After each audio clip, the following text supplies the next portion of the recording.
Director of Lesson. Home of the Happy Hour.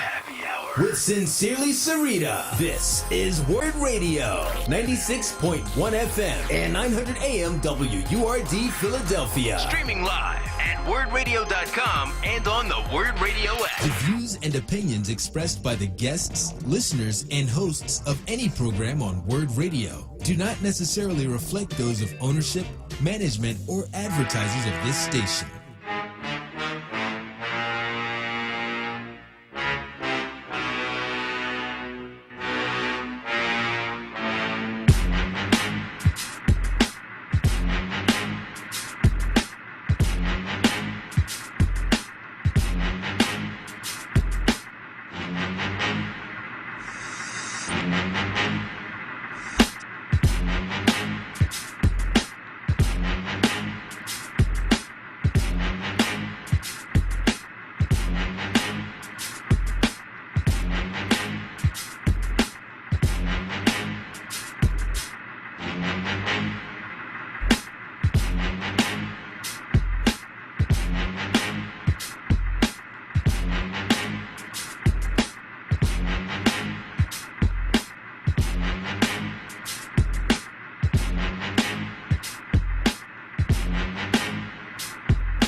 All right, welcome everyone to City Council Live. It's City Council Live. City Council Live is the Thursday edition of Reality Check here on the home of Black Talk Media. It is WURD 96.1 FM 900 AM, wordradio.com, also WURD TV, WURD app. I am your host, executive producer, also creator of Reality Check, Charles Ellison, as well as anchor of City Council Live, which should start momentarily. Philadelphia City Council will be starting momentarily.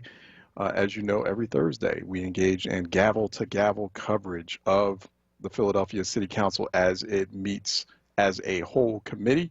And again, it will not be meeting in City Council chambers and the actual City Council chambers in Philadelphia City Hall in room 400. It will be meeting virtually. We expect the council to be meeting virtually by Microsoft Teams very shortly, as soon as they arrive. Past several weeks, it seems they had been fairly punctual, but let's see how much time it will take for them to arrive. Today, maybe a little bit of controversy in the City Council today, as there is some potential debate, some deliberation, some comments, remarks over the proposed delay of the infamous tax abatement, the infamous property tax abatement, and the addition or proposal to revive the addition of a new construction tax.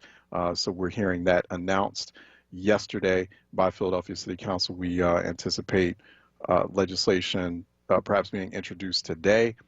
There's some debates and remarks over that. We don't know, but you know, there could be some wrangling, let's say that. There could be some conversation that's happening behind the scenes right now. So we don't have any signs or indications that Philadelphia City Council is starting just yet, but we will continue to keep you notified, and we will have them broadcasted live here on WURD as soon as they are available. In the meantime, we're going to go ahead and open up the phone lines, get thoughts from you. 215-634-8065, toll free 866-361-0900 here on Reality Check, here on City Council Live, that is.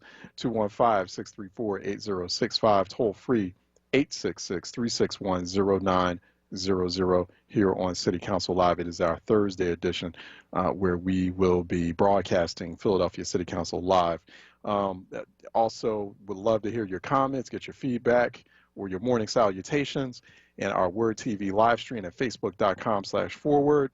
Always looking forward to seeing folks there from around the Philly area and across the country, and sometimes the world too. We have a lot of people who typically from various corners of the planet will watch us on WURD TV at Facebook, on our Facebook live page at facebook.com/forward. Always welcome the comments and the morning greetings there. Definitely look forward to getting folks' thoughts on what they're expecting out of City Council today. Also had a fairly productive session emergency session that is about gun violence in the city yesterday here on Reality Check, and we extended that conversation. That was about a 5 hours worth of conversation that happened yesterday between our live broadcast of Reality Check here on WURD, and then we transitioned over to the Facebook page of Black Clergy of Philadelphia and vicinity. That's who we partnered up with here on Reality Check to conduct an emergency session on gun violence in Philly because it is at emergency levels. And so wanted to get folks' thoughts on that. I know a lot of people tuned in and listened in, also had thoughts. Many people also leaving comments at the Facebook Live page yesterday. Maybe we'll go over some of those comments while we have this broadcast of City Council Live, because I think people made some important points and asked some very important questions as well. Good morning to you, Malcolm White, who was watching and listening from Westmount Erie, and Cheryl Brown saying good morning back at Cheryl, to Malcolm White, and good morning to you, Cheryl, as well. Good to see you. Good to see you all watching us here on WURD TV and awaiting the convening of the Philadelphia City Council. As you see behind me, City Council chambers are empty. City Council chambers are empty with the exception of a few essential staff to keep certain operations going, but the City Council itself, City Council members will be meeting virtually via Microsoft Teams, and we'll also get some public comment as well. So as soon as they become available, we will let you know shortly. 215-634-8065, toll free, it is 866-361-0900 here on Reality Check on City Council Lives, or on the Thursday edition of Reality Check. I had to get used to that.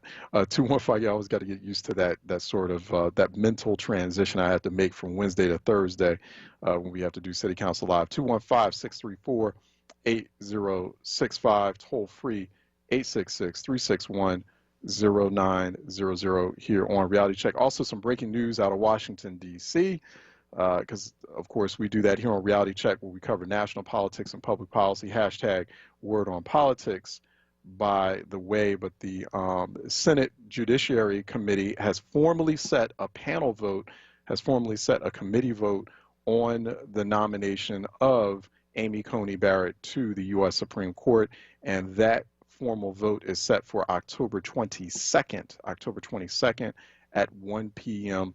Eastern time. So that'll be happening just as we end our broadcast of Reality Check. And what day is that actually? Now I'm just thinking about that. I don't have the exact day. I know it'll be October 22nd. October 22nd will be on a Thursday. So that'll be happening just as we end, or we expect to, or anticipate to end, the City Council Live October 22nd edition. So we'll see if we're able to check that panel vote out, or give some analysis on it afterwards. I'm sure there will be conversations about it into the following week. But Senate Judiciary Committee Chairman Lindsey Graham announcing that the Senate Judiciary Committee will vote formally, and it is expected to be approved because the Senate Judiciary Committee is run by Republicans. Republicans are the majority, and Republicans are the ones who wanted to push this nomination through of Amy Coney Barrett. I don't know if any of you out there have been watching it carefully, the Supreme Court nomination hearings, which fits the definition of insanity considering we're in a pandemic and also in the midst of an economic dumpster fire, but it's quite a spectacle to be wasting time on a Supreme Court nomination. All right, the Philadelphia City Council is starting. Let's tune into that. We should be hearing the voice of Philadelphia City Council President Darrell Clark. Let's go ahead to that, Jordan. Thank you. Prior to the meeting, and can also be found on phlcouncil.com. I now note that the hour has come. Clerk will please call the roll to take attendance. Members that are in attendance will please indicate by saying present and a couple of other words to make sure that your image is displayed. Mr. Decker, please call the roll. Councilwoman Bass. Good morning. I am present, and thank you very much, Mr. President, for all that you do. Thank you. To all my colleagues. Thank you. Thank you so much, Councilwoman. Councilwoman Brooks. Good morning, Council President. Good morning, colleagues. Good morning, Councilwoman. Councilman Dom. Good morning, Council President and colleagues and the public. Good morning, Councilwoman. Councilwoman Gauthier.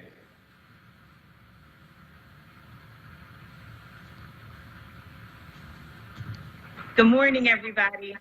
Morning, Council Councilwoman. President. Happy to be here today. Morning. Councilwoman Gilmore Richardson. Good morning, Council President. Good morning, colleagues. Good morning, Councilwoman.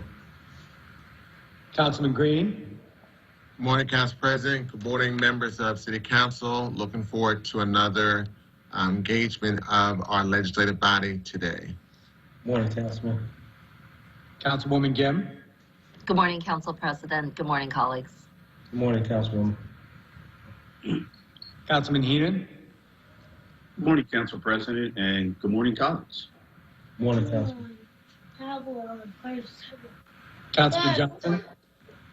Good morning, Council President. Good morning, colleague. Still screaming justice for Breonna Taylor. Good morning, Councilman. Councilman Jones. Good morning, Mr. President. Good morning, colleagues. Good morning, viewing public. Good morning, Councilman. Councilman O.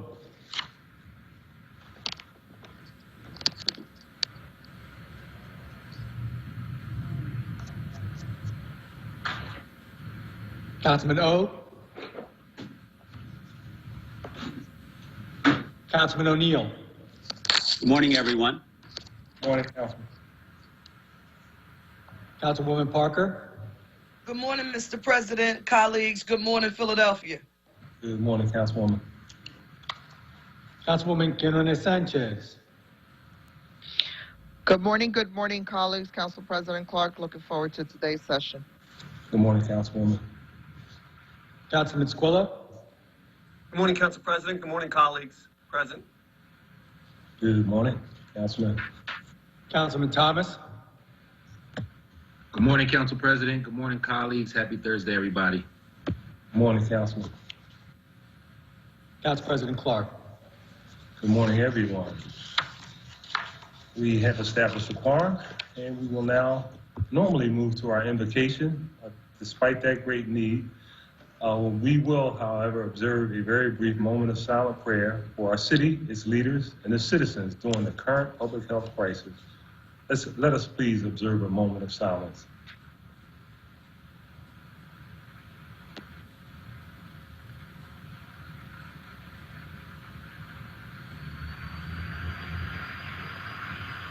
Thank you all very much. Appreciate that. And our next order of business is the approval of the journal of the meeting of Thursday, October 8, 2020. And the chair recognizes Councilman Squilla. Thank you, Mr. President. I move that the journal of the meeting of Thursday, October 8, 2020 be approved. Second. Thank you. It has been moved and properly second that the journal of the meeting of Thursday, October 8, 2020 stand approved. All in favor indicate by saying aye. Aye. Aye. Opposed? Ayes have it, and our journal is approved. And our next order of business is request for leaves of absence, and the chair recognizes Councilwoman Parker. Thank you, Mr. President. On behalf of the members of council, there are no requests for leaves of absence today. Chair thanks the Councilwoman. And our next order of business is communications. And Mr. Decker, will you please read the message from the mayor and any other communications that you may have in your possession? To the President and members of the Council of the City of Philadelphia, I am pleased to advise you that on October 14, 2020, I signed all the bills which were passed by Council at its session on October 1, 2020, except Bill number 200094, which I am returning herewith as disapproved. And I respectfully request and submit for the consideration of your honorable body a resolution appointing Angela Bell to the Board of Directors of the Center City District, all under certain terms and conditions. Thank you very much, Mr. Decker. That concludes our messages from the mayor and any other communications. And our next order of business is the introduction of bills and resolutions. By way of a simple reminder, we're asking that all resolutions, including privileged resolutions, be placed on the final passage calendar for the next session of council, unless they are being referred to committee. In our current remote environment, This procedure will provide an appropriate opportunity for public comment, and I obviously want to thank you all in advance so much for your cooperation. Mr. Decker, will you please read the titles of the legislation that is being offered today by the members? Councilwoman Parker offers on behalf of Council President Clark one ordinance entitled an ordinance providing for a payment to the city upon the construction of certain real estate and directing council to appropriate revenues from such payments to the Department of Planning and Development, Division of Housing and Community Development, in order to support equitable neighborhood development by constructing affordable housing, including units for sale or rent, providing assistance to Philadelphians who desire to become homeowners, providing opportunities for workforce development and apprenticeship, and requiring MWDBE participation goals, including monitoring and enforcement. For the committee.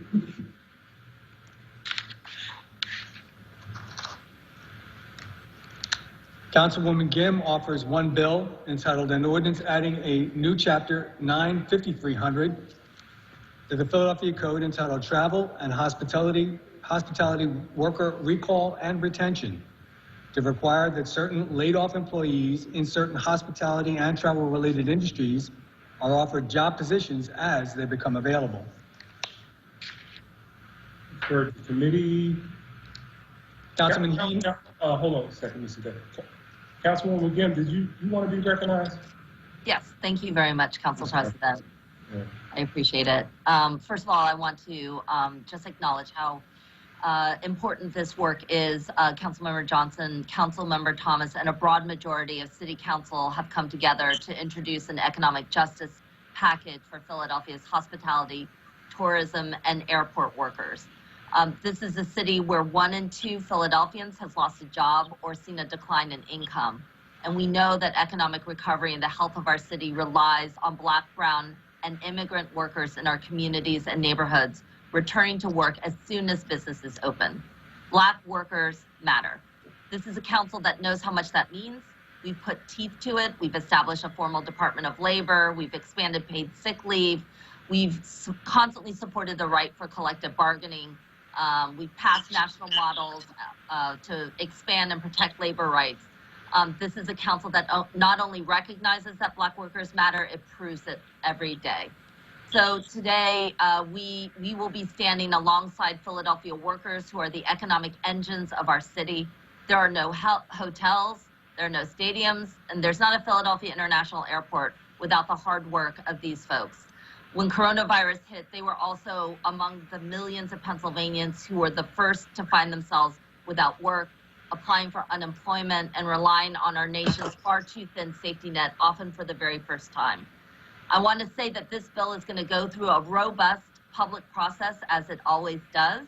There will be everybody at the table. We'll be forming out conversations with industry as well as council members and our labor leaders and advocates as well. So we expect to do that. Look forward to seeing this process through, though. So thank you, Council President. Thank you, Councilwoman. That bill, again, will be referred to the appropriate committee.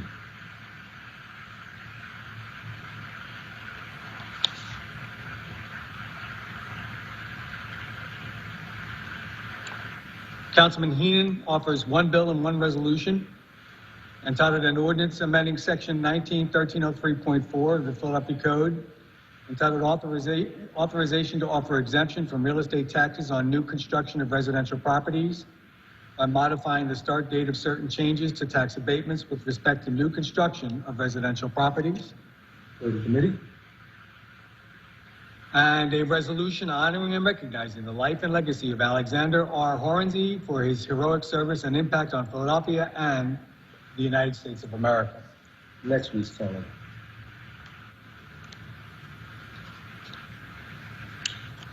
Councilman Jones offers one resolution entitled a resolution authorizing the City Council Special Committee on Criminal Justice Reform to hold public hearings that will serve as a listening session for the public to weigh in on what a new Citizens Police Advisory Commission, Oversight Commission would look like if approved on November 3, 2020 general election. Today's calendar. Councilman Johnson offers one bill entitled an ordinance amending Chapter 92300 of the Philadelphia Code entitled Protection of Displaced Contract Workers by clarifying definitions and scope of applicability. For the committee. Councilwoman Guinones Sanchez offers one bill entitled an ordinance amending Chapter 16103 of the Philadelphia Code entitled Aesthetic Ornamentation of City Structures by clarifying requirements for rebuild projects. For the committee. Councilwoman Gautier offers two bills entitled an ordinance amending Chapter 12-3000 of the Philadelphia Code entitled Use of an Automated Red Light Enforcement System to Prevent Red Light Violations by authorizing the installation of red light enforcement systems at the intersection of 31st and Spring Garden Street. For the committee. And an ordinance authorizing Matrei Roy, doing business as John Bartram Association, to own and maintain an existing metal bench on the southeast corner at the intersection of South 54th Street and Lindbergh Boulevard. For the committee. Councilman Thomas offers one bill and one resolution entitled an ordinance adding a new Chapter 95400 of the Philadelphia Code entitled Retention of Hotel Workers to require that hotel employees receive notice of changes in hotel ownership or control and providing related employment protections. For the committee. And a resolution honoring and congratulating the Central High School softball team on their successful 2019 season and overall 10-1 record in the Philadelphia Public League. And that will be on next week's calendar.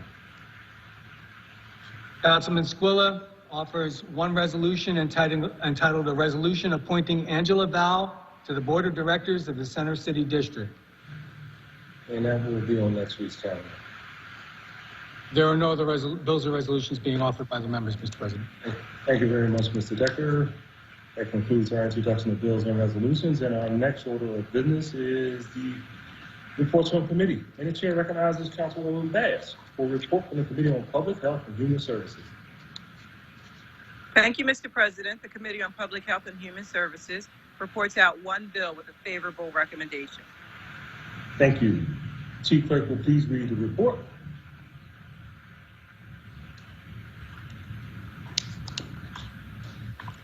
To the President and members of the Council of the City of Philadelphia, the Committee on Public Health and Human Services, to which is referred Bill number 200392, entitled an ordinance amending Section 10403 of the Philadelphia Code entitled Prohibited Conduct by prohibiting the use of consumer fireworks and providing certain penalties. Respectfully reports it as considered and amended the same and returns the attached bill to Council with a favorable recommendation. Thank you. The chair again recognizes Councilwoman Bass. Thank you, Mr. President. I move that the rules of council be suspended so as to permit first reading this day of bill number 200392. Second. Thank you. It's been moved and properly second that the rules of council be suspended so as to permit first reading this day of bills number 200392. All those in favor say aye. Aye. Aye. Aye. Ayes have it, and this bill will be placed on our first reading calendar today. That concludes our reports from the committee. And our next order of business is consideration of the calendar. I note that the bill just reported from committee for suspension of the rules has been deemed to have had a first reading, and this bill will be placed on our second reading and final passage calendar at our next session of council. As there are no additional bills on the first reading calendar, Chair recognizes Councilwoman Parker for the purpose of calling up resolutions and bills on the second reading and final passage calendar. Thank you, Mr. President. The following resolutions and bills are being called up from the second reading and final passage calendars today. They are numbers 200531, 200547, 200548, 200549, 200349, 200374, and 200424. All other bills and resolutions are being held. Thank you very much, Councilwoman. Before we proceed with the consideration of these bills, we will,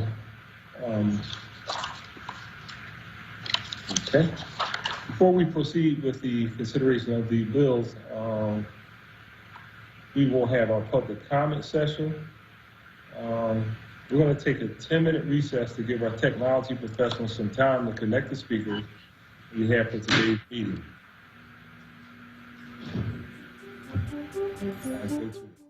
Welcome back to, we're here at WURD Studios.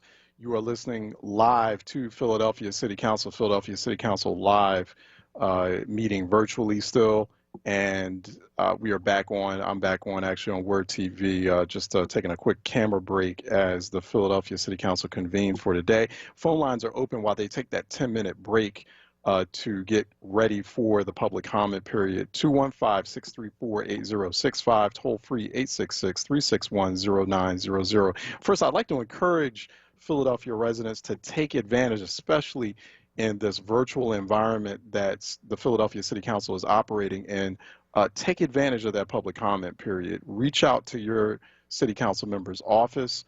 Find out who your city council member is, which your council district is. Go to phlcouncil.com for more information on how to contact them and to sign up to provide public comment. It's about 2 minutes. I think provide about 2 minutes, and they're very punctual and very sharp, and they need to be, especially when there are comments on very controversial pieces of legislation or policy. But it's just very important, and I think that I've been stunned over the past couple of weeks how we've had virtually very few people, almost none. I think last couple of weeks we may have had only like one person in each instance providing public comment. And it's strange because you don't have to go anywhere while you're providing public comment. So you don't have to go down to the city council. You actually save yourself time. There may be some people who might have technology restrictions or limitations. So, maybe you can perhaps, figure that out with that council officer, or figure that out with a neighbor or family member to get set up correctly on via technology on your laptop. But it's very accessible, and I'm really hoping that people will take advantage of that, particularly in this, because it's more accessible.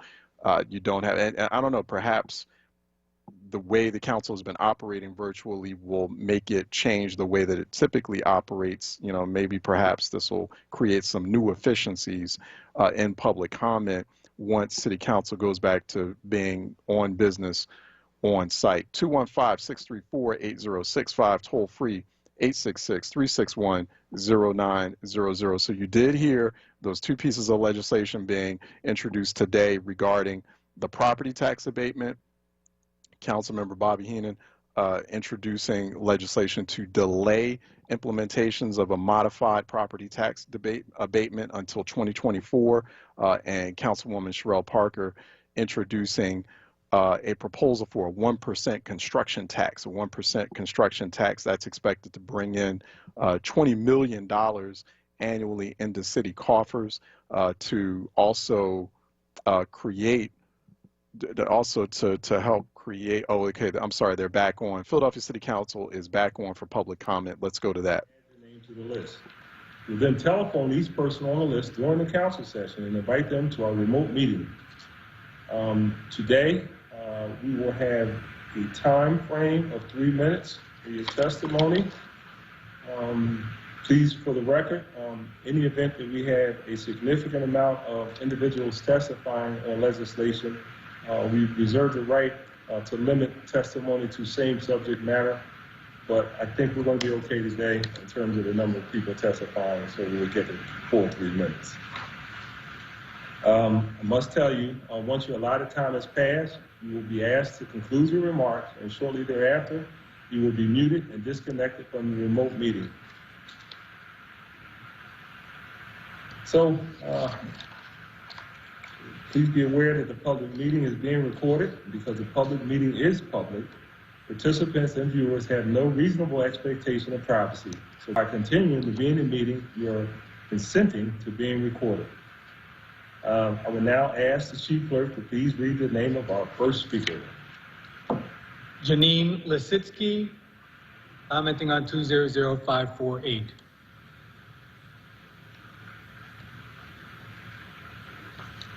Connected.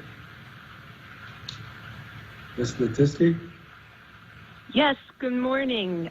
This is Janine Lisitsky. I'm the Executive Director and President for Women Against Abuse, and I'm honored to be with you here today, even if it's just over the phone. On behalf of Women Against Abuse and our sister agencies and the survivors of domestic violence we serve, I want to thank Councilman Green as well as council members Gilmore Richardson, Squilla, Jones, O'Neill, Dome, Parker, Thomas, and Bass, and all of City Council for recognizing October as Domestic Violence Awareness Month in Philadelphia. When Philadelphians got the call to stay at home this March, most of us were fortunate enough to receive that message in the way that it was intended, as a necessary measure for health and safety. But for victims of domestic violence, a stay-at-home order meant something different. It meant being trapped in a home with their abusive partner, isolated from friends and relatives and other support networks.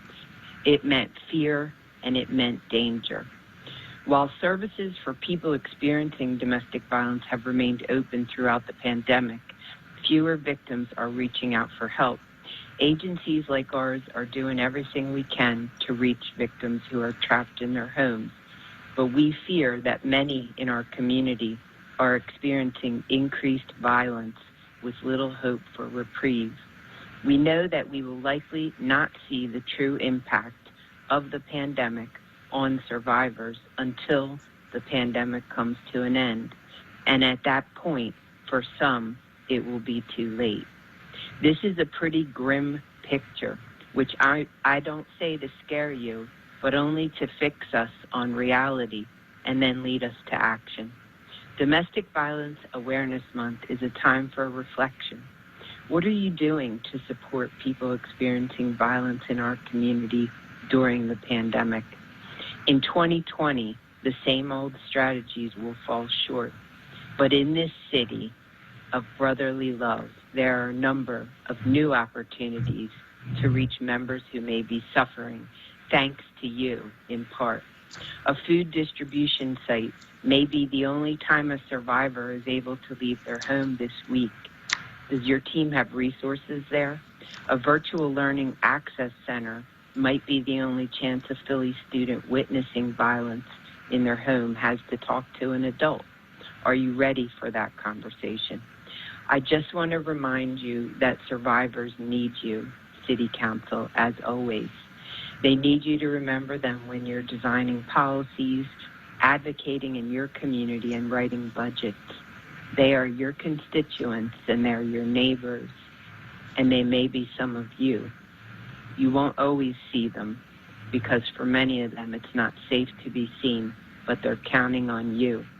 Again, I want to thank you for proclaiming October as Domestic Violence Awareness Month in Philadelphia, and I urge you to make it count this year more than ever. Be well and be safe, and thank you very much. Thank you very much for your testimony, and thank you for your continued awesome work. I really appreciate what you do. There are no other speakers. There are no other speakers in the public comment list. Thank you. Thank you very much. And that concludes our today's public comment. We will now move to our calendar, and we consider all bills and resolutions on the second reading and final passage calendar.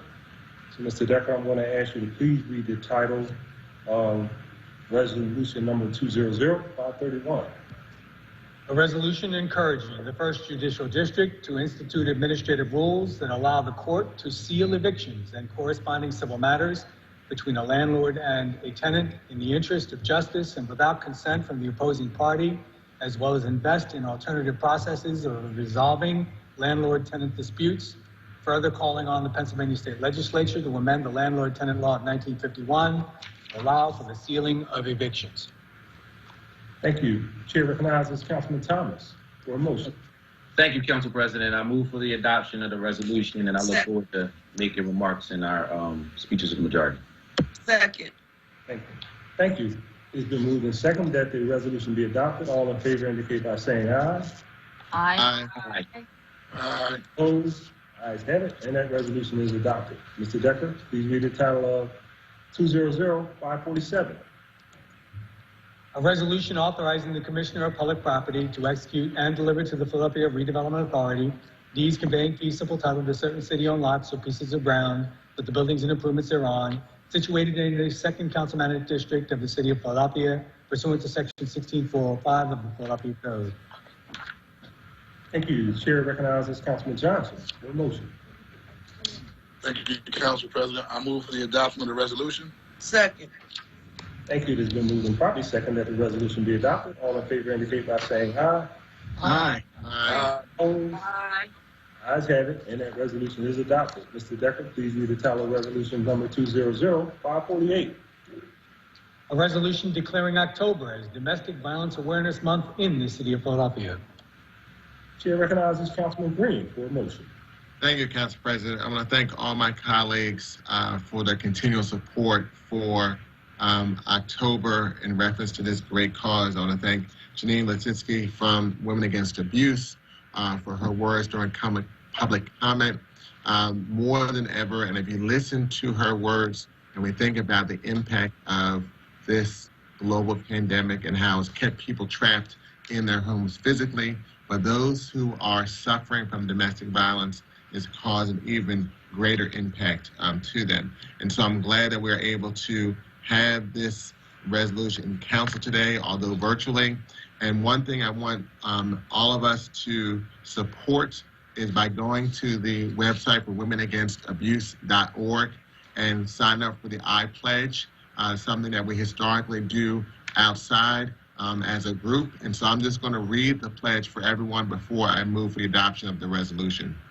I pledge to take action as an advocate for healthy relationships.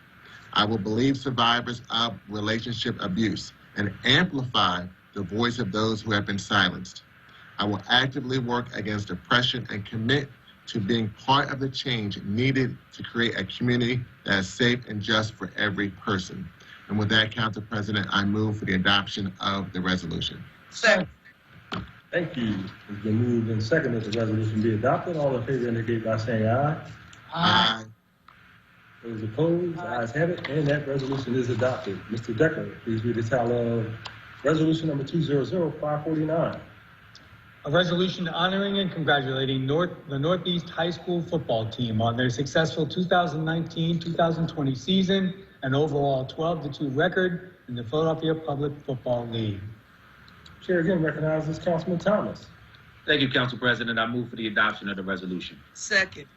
Thank you. It's been moved and properly second that the resolution be adopted. All in favor indicate by saying aye. Aye. Aye. Those opposed, ayes have it, and that resolution is adopted. Mr. Decker, please read the title of bill number 200349. An ordinance amending Title 14 of the Philadelphia Code entitled Zoning and Planning to amend certain provisions of Chapter 14500 entitled Overlay Zoning Districts by creating the AME American Street Overlay District. This bill having been read on 2 different days, the question now is, shall the bill pass finally? Mr. Decker, please call the roll. Councilwoman Bass. Aye. Councilwoman Brooks. Aye. Councilman Dom. Aye. Councilwoman Gautier. Aye. Councilwoman Gilmore Richardson. Aye. Councilman Green. Aye. Councilwoman Gim. Aye. Councilman Heenan. Aye. Councilman Johnson. Aye. Councilman Jones. Aye. Councilman O. Aye. Councilman O'Neill. Aye. Councilwoman Parker. Aye. Councilwoman Quinones Sanchez. Aye. Councilman Squilla. Aye. Councilman Thomas. Aye. Council President Clark. Aye, the ayes are 17, nays are 0. The majority of all members present voting in affirmative, the bill passes. Mr. Decker, please read the title of bill number 200374. An ordinance renaming and designating Chalfont Playground in Northeast Philadelphia as the Corporal Jimmy O'Connor Memorial Playground. Thank you. This bill having been read on 2 different days, the question now is, shall the bill pass finally? Mr. Decker, call the roll. Councilwoman Bass. Aye. Councilwoman Brooks. Aye. Councilman Dom. Aye. Councilwoman Gautier, Aye. Councilwoman Gilmore Richardson, Aye. Councilman Green, Aye. Councilwoman Gim, Aye. Councilman Heenan, Aye. Councilman Johnson, Aye. Councilman Jones, Aye. Councilman O, Aye. Councilman O'Neill, Aye. Councilwoman Parker, Aye. Councilwoman Quinones Sanchez, Aye. Councilman Squilla, Aye. Councilman Thomas, Aye. Council President Clark. Aye. Ayes are 17 and nays are 0. The majority of all members having voted in the affirmative, the bill passes. Mr. Decker, please read the title of Bill number 200-424.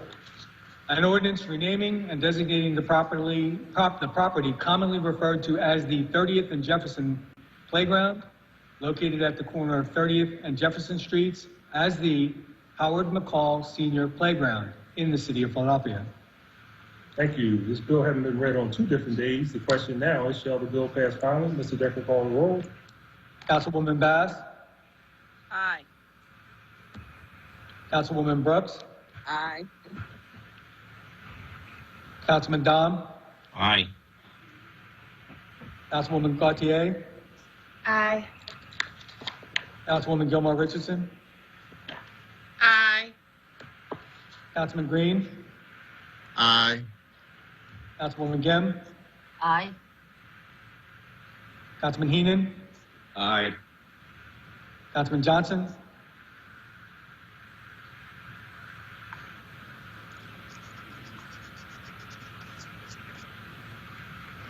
Councilman Johnson, Councilman Jones, Aye. Councilman O, Aye. Councilman O'Neill, Aye. Councilwoman Parker, Aye. Councilwoman Quinones Sanchez, Aye.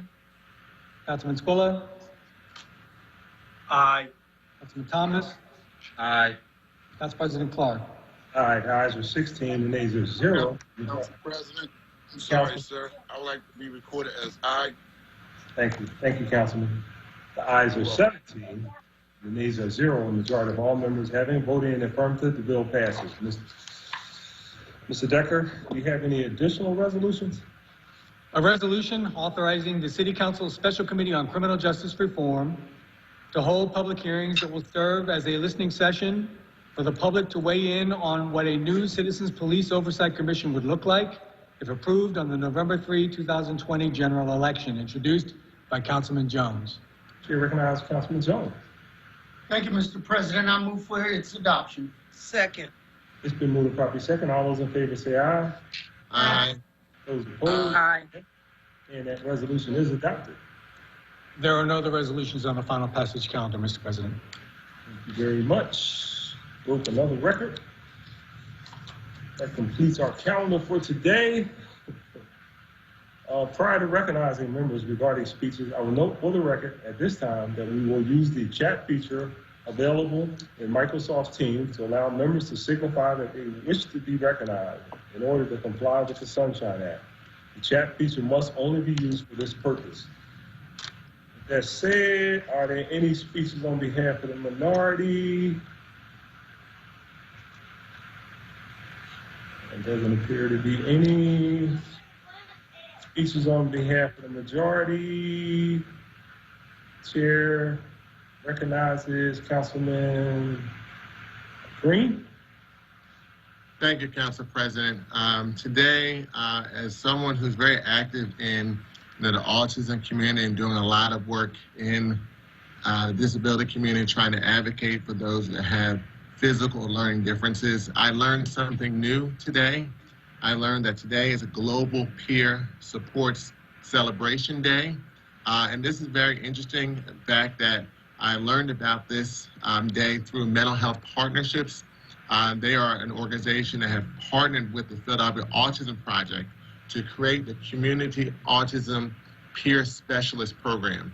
This is a very unique program, something that once again puts Philadelphia on the map and it's created an opportunity for young adults who are on the autism spectrum to earn a living and get a job and mentor younger people on the autism spectrum. So this is a great program.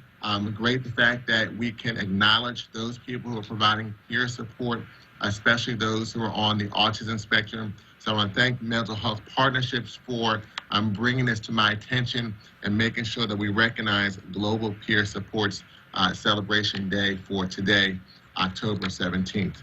And so although that is a great celebration, it's always good when we can honor and lift up and celebrate achievements for people doing great things in our city. But it's also an opportunity when we do celebrations, we also celebrate the lives of outstanding individuals that have done great work in our city.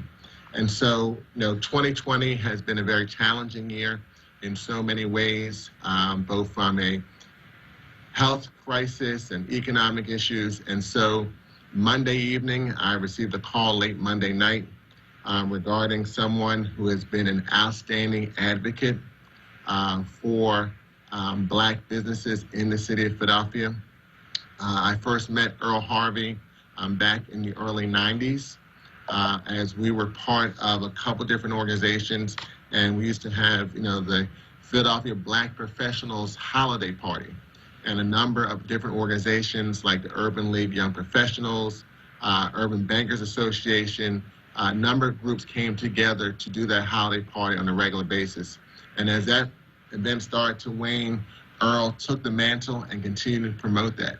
And in addition, when my wife and I had our retail store, I remember Earl coming to our grand opening and always coming at least once a week with his newspaper. And you cannot count of any event, any type of activity to support entrepreneurship, especially in the African-American community, that Earl Harvey was not there to celebrate and promote that work in our community. Every Friday at 4 p.m., he hosted a call to really help Black contractors and to help those who are doing what they could to grow their businesses in our city.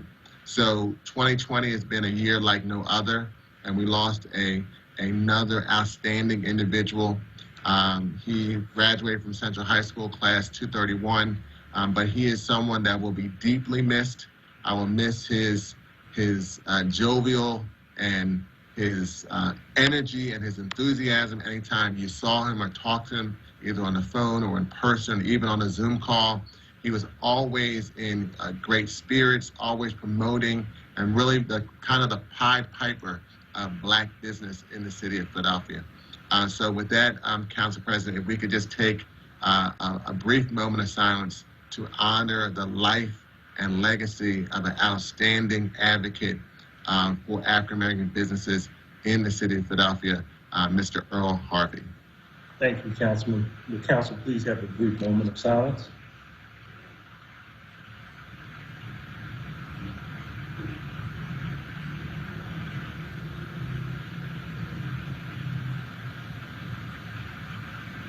Thank you. Thank you very much. God bless his soul. Chair recognizes Councilwoman Parker. Thank you, Mr. President. Mr. President, I wanted to take this opportunity to thank Council members Catherine Gilmore Richardson and Council member Isaiah Thomas for the hard work that they have been doing with City Council's Disadvantaged Communities Task Force, an effort to gather information directly from people across the city, engaging in dialogue with stakeholders to understand the inequities that existed pre-COVID, and now that COVID has only further exacerbated in the midst of this pandemic. And this is extremely important because they're not taking testimony and listening to Facebook warriors, Twitter warriors, or Instagram warriors. They are listening to stakeholders on the ground in neighborhoods across the city of Philadelphia to hear directly from them what they think their government should be doing to support neighborhoods in response to all that we have endured, particularly over the last year. With that being said, I need to give a special shout out to the stakeholders in the 9th District who participated last night. I know we went a little over time, but it was important that we heard from each and every one of you. So to Khadija Sabir, Crystal L., Ken Yang, Carmeletta Shelton, Sonia Edwards, Sandra Brodus, Diane Richardson, Heather Miller, Anthony Phillips, Pearl Wynn, Shannon Skitworth, that dynamic young Ashley Reinhardt, I'm coming to get you, young lady, and Terry Fegley. Thank you so much for your time. I couldn't go into detail during our Zoom meeting last night, but I told you some help was on the way after we listened to all of the concerns you mentioned. I told you it wasn't going to be easy. It might even, be a little contentious, but developing real solutions to problems that you, residents of the city of Philadelphia, raise, and not people who live in the suburbs but have a loud voice and simply add noise to Philadelphia's problems, but for you, the folks who are on the ground doing the work. The legislation that was introduced in council today, this is what I was referencing when I was talking to you about. We hear you loud and clear. You want to see government directly impacting your life, your neighborhood, and your community. So I'm going to be asking you all to make sure you let your voices be heard so that those people who don't live in our city, whose voices sometimes appear to be dominating discussion about what local government should be doing, this City Council of Philadelphia, this Mayor Jim Kenney and his administration, we're going to hear from you. So thank you so very much, Councilmember Catherine Gilmore Richardson and Councilmember Isaiah Thomas. My people were on point and they're ready, clearly ready to rumble for the services that they believe in. Thank you, Mr. President. Thank you very much, Councilwoman. Chair recognizes Councilman Thomas. Thank you, Council President, and thank you to my council member, Councilmember Parker, who represents the 9th District where I reside. I was also going to talk about last night's Disadvantaged Communities Task Force call. We had a great conversation. I'm not going to repeat anything that was already said. I also want to thank my colleague and co-chair, Councilmember Catherine Gilmore Richardson. This work is very taxing to just listen on a consistent basis to issues that people are facing, from death of their loved ones to losing their homes and to losing their jobs. But it's something that we need to hear because it helps dictate how we legislate and what we need to do in this tough time to ensure that we're doing our best and putting our best foot forward to try to improve the quality of life for all citizens of Philadelphia, but specifically for those that are in need the most. I also want to just take a moment to recognize Central softball team for being our champion of the week. I'm going to try to stay consistent with that. This positivity is really important. We want young people and those who mentor our young people to recognize that we appreciate you and the work is needed. Just for a minute to go back to the Disadvantaged Communities Task Force, today we're going to be launching the resource hubs. And the resource hubs are a direct initiative under the Disadvantaged Communities Task Force because there's been this consistent narrative of our teenagers not having anything to do. I know that when there's something negative going on, just in my short time in the body, it's easy for us to spread that information. Here we have something positive where we're trying to look to address the issue of gun violence. We have everything for young people, from mentoring services to academic support to physical activity to even them being able to find a job. And unfortunately, we're not seeing the traction that we thought we would see as it relates to providing opportunity and resources to young people. So we have been doing a good job of getting the support of the people who have been a part of the Disadvantaged Communities Task Force cause. But it would be great if we had more support from people who tell us these issues and these issues that exist, help us be a part of the solutions as well, too. And while we know the resource hubs won't solve the gun violence issue, this is just one of many steps that we need to take to move in the direction of rectifying what we see as a huge problem. I also wanted to take a moment to thank my colleagues for passing the eviction resolution into law today. I do want to just challenge our first judicial district and our first judicial courts, as well as our state legislators who I've already been working with to try to address this issue of evictions in the city of Philadelphia.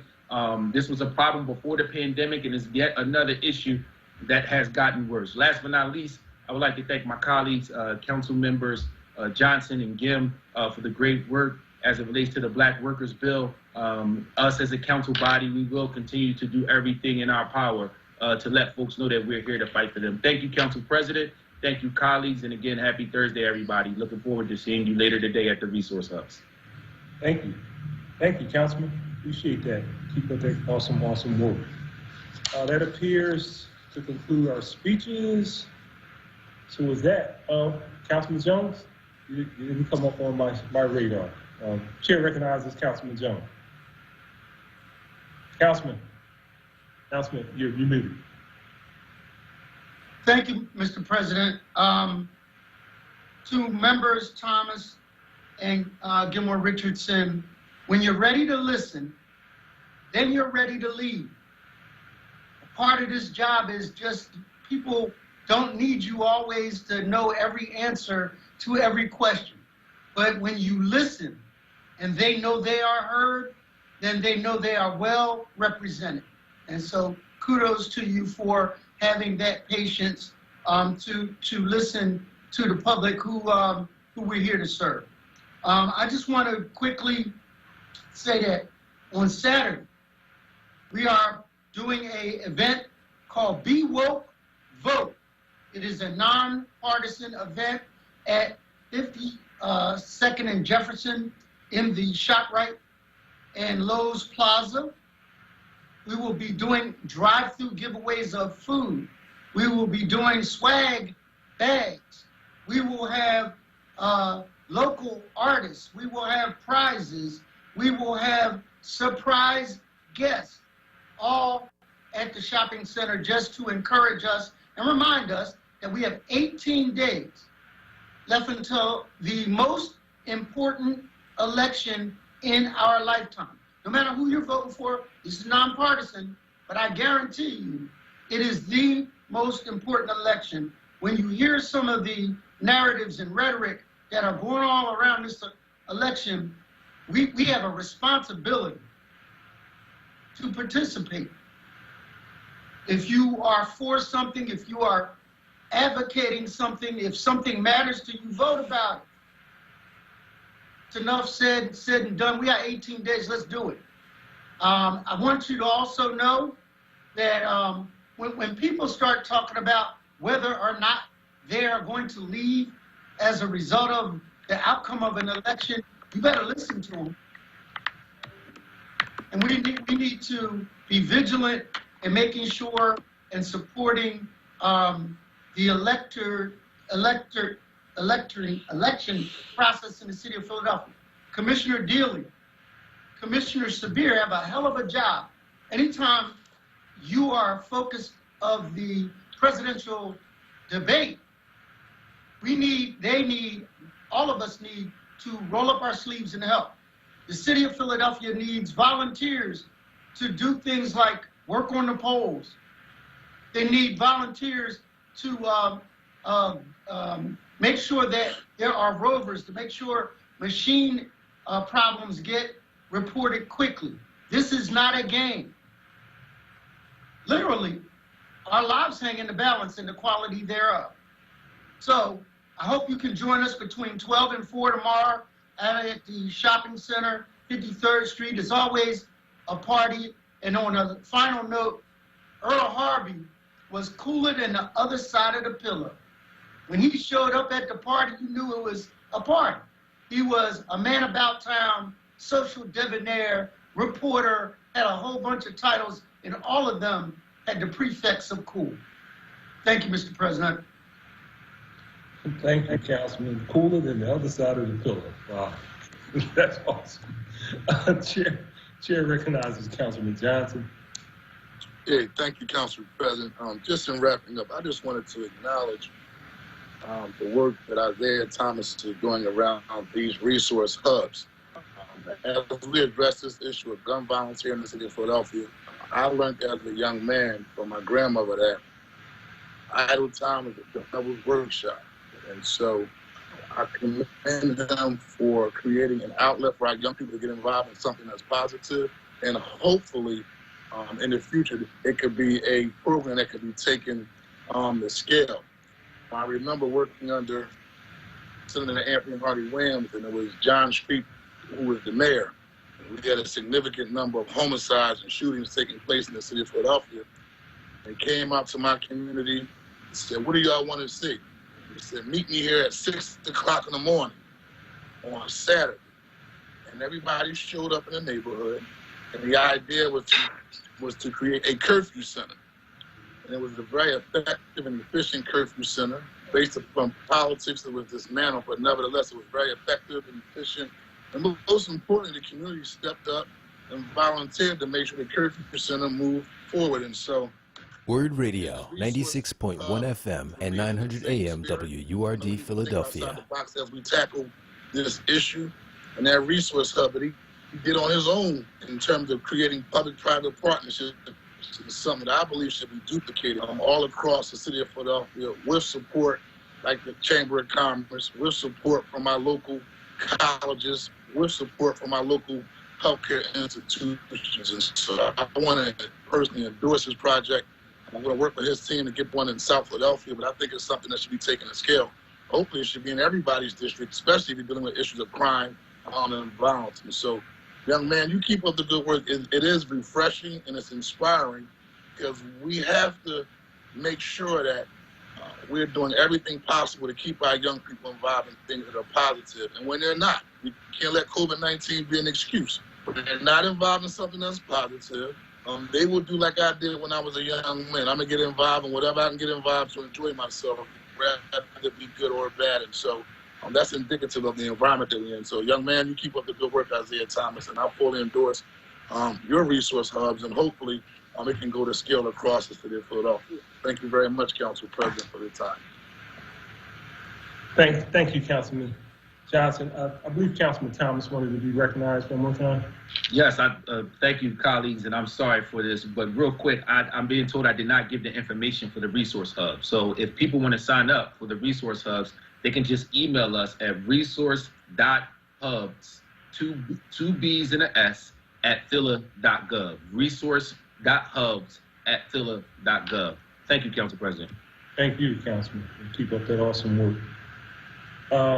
Chair now recognizes Councilman Jones for a motion to adjourn.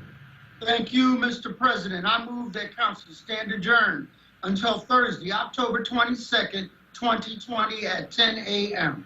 Second. Thank you. The move and second that council stand adjourned until Thursday, October 22nd, 2020, 10 a.m. All those in favor indicate by saying aye. Aye. Those opposed? Ayes have it. Motion carries. Thank you all very much. Thank you all. Have a great day. All right, welcome back to, we're back here at the WURD Studios and WURD Studios virtually and on-site and abroad here on the home of Black Talk Media, WURD 96.1 FM, 900 AM, WURDradio.com, WURD TV, WURD app. That concludes City Council Live for this Thursday, October 15th. City Council starting rather punctually, getting an early start to the Thursday, and having a rather short, brief, less than an hour session of the whole as a City Council today, ending just now, giving us a little bit under an hour of them meeting. Once again, that public comment period was very short. There was only one person giving public comment. I'm going to give some people some instructions, because I did see on our Facebook live stream, someone had a question about that. How do you sign up for public comments? So I'm about to get into that in a few moments. We're going to open up the phone lines, because now during this Thursday edition of Reality Check, which is typically City Council Live. We're now transitioning out of City Council Live and going into Reality Check. So the phone lines are open for the next couple of hours, 215-634-8065, toll free 866-361-0900. Join me for some conversation here for the next couple of hours. We'll be doing that between now and 1 p.m. at the end or the conclusion of this Reality Check Thursday edition. 215-634-8065, toll free. It is 866-361-0900 here on Reality Check. We've transitioned out of City Council Live. City Council, Philadelphia City Council adjourning rather early today. And we did hear some, what are promising to be some very controversial and frankly caustic bills that have already been introduced today regarding one, Philadelphia's property tax. It's infamous property tax abatement. There's always a lot of controversy with respect to the property tax abatement, and also the introduction or the revived introduction, because remember we went through this exercise back in 2018 and it failed, the introduction of the of a construction tax, 1% construction tax in Philadelphia. So phone lines are open. We'd love to get your thoughts on what you just heard in City Council. 215-634-8065, toll free 866-361-0900. Once again, not a whole lot of conversation or remarks on violence in the city from City Council. I have to say I'm not sure how City Council can bring this up in a way that mixes passion with policy, and to be bringing this up weekly. But I'm just saying there are going to be average Philadelphia residents out there who don't understand the way City Council works or the way that that process plays out. There is a certain science to it, a certain formula and art to it. People are going to want to hear on a regular basis, particularly when City Council is public, they're going to want to hear passion. They're also going to want to see signs of policy proposals, policy action on the issue of gun violence. And there are going to be people walking away from this broadcast or just now tuning in.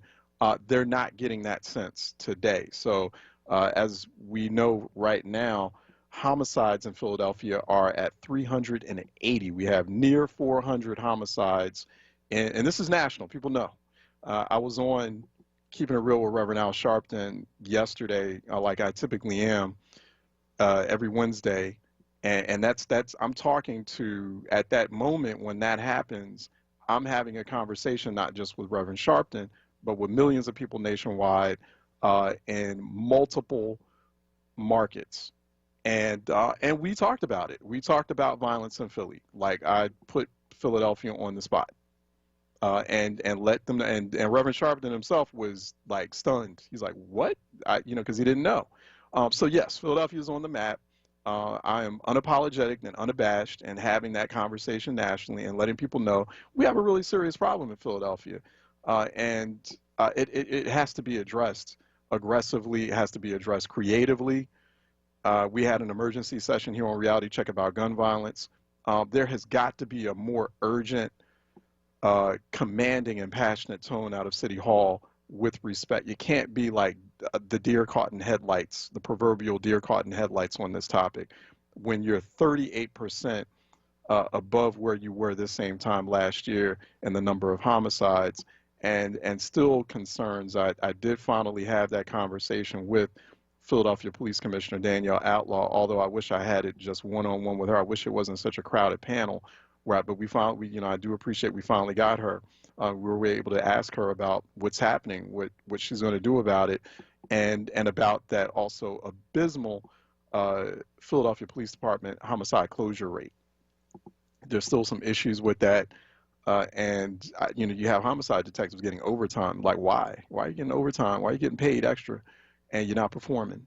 So you still have a very high chance, and there's 60% chance of getting away with murder literally in the city of Philadelphia. So these things have to be fixed, and the residents have to know they have to, even if you're restricted due to budgetary constraints, or there are certain restrictions as a legislative body based on kind of the makeup of government, or based on how everything is operating, or based on what you have power to do, that doesn't prevent you from acting or at least instilling confidence in the public that you are acting very aggressively on this topic. And that is topic number one in Philadelphia right now, is that violence, and in a lot of communities in Philadelphia. But once again, that goes to turnout, right? It goes to turnout in these local elections.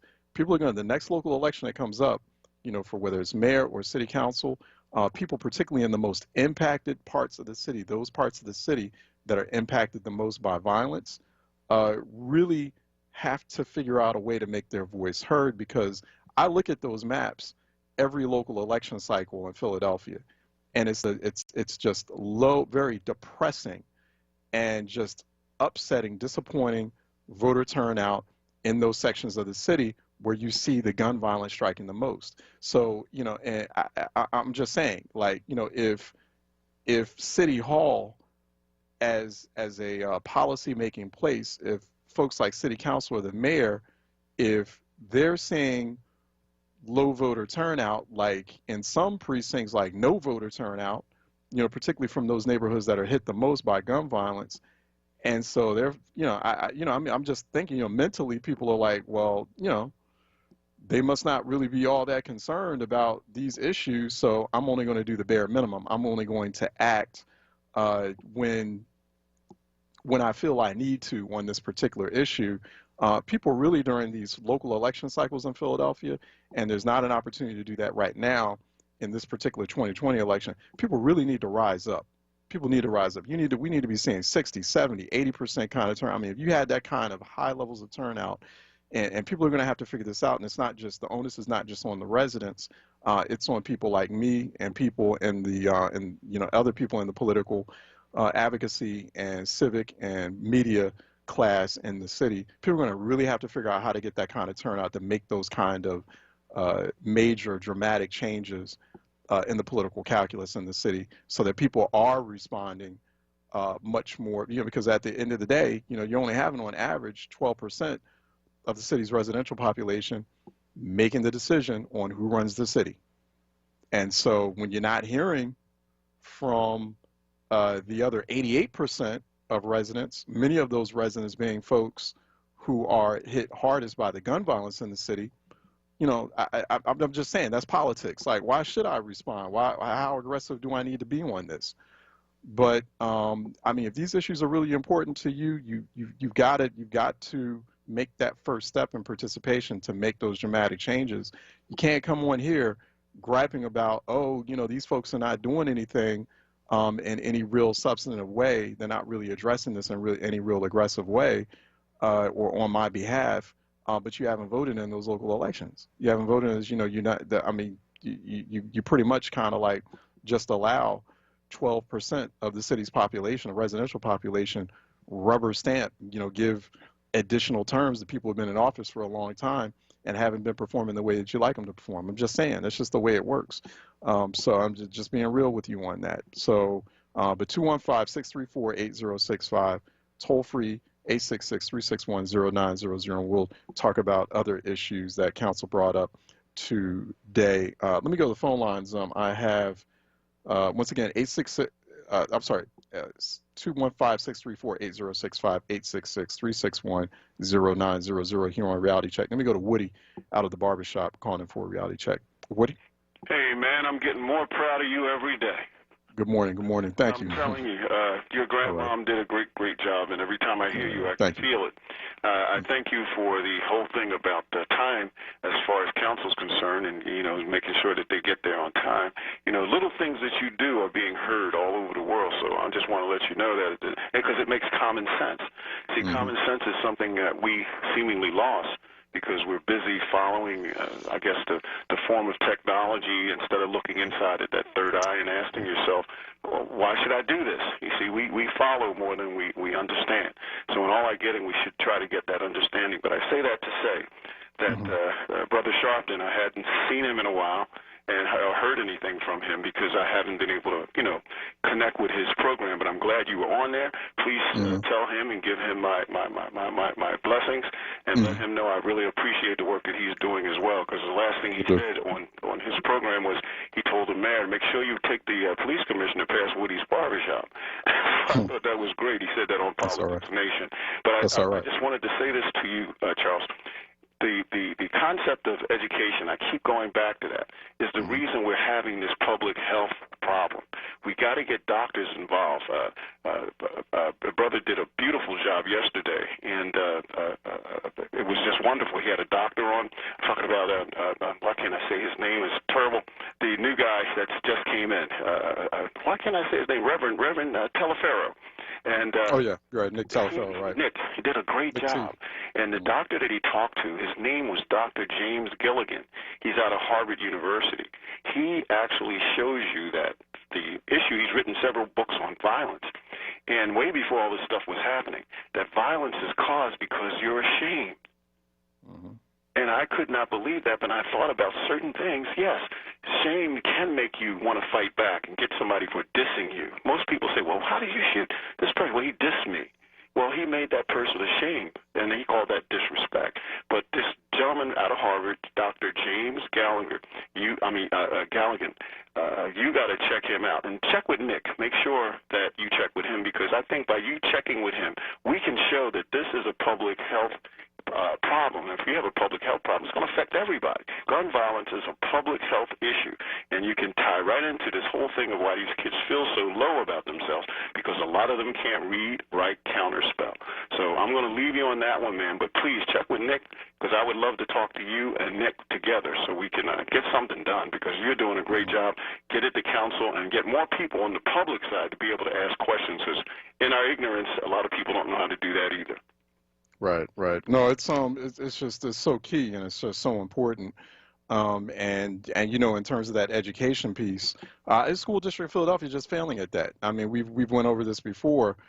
I've pretty much done everything short of yelling at the top of my lungs about how bad these basic reading, math, science literacy, science assessment scores are in Philadelphia. I mean, Philadelphia ranking way below statewide, just in terms of reading, right? And we go into this quite a bit, Woody, about literacy.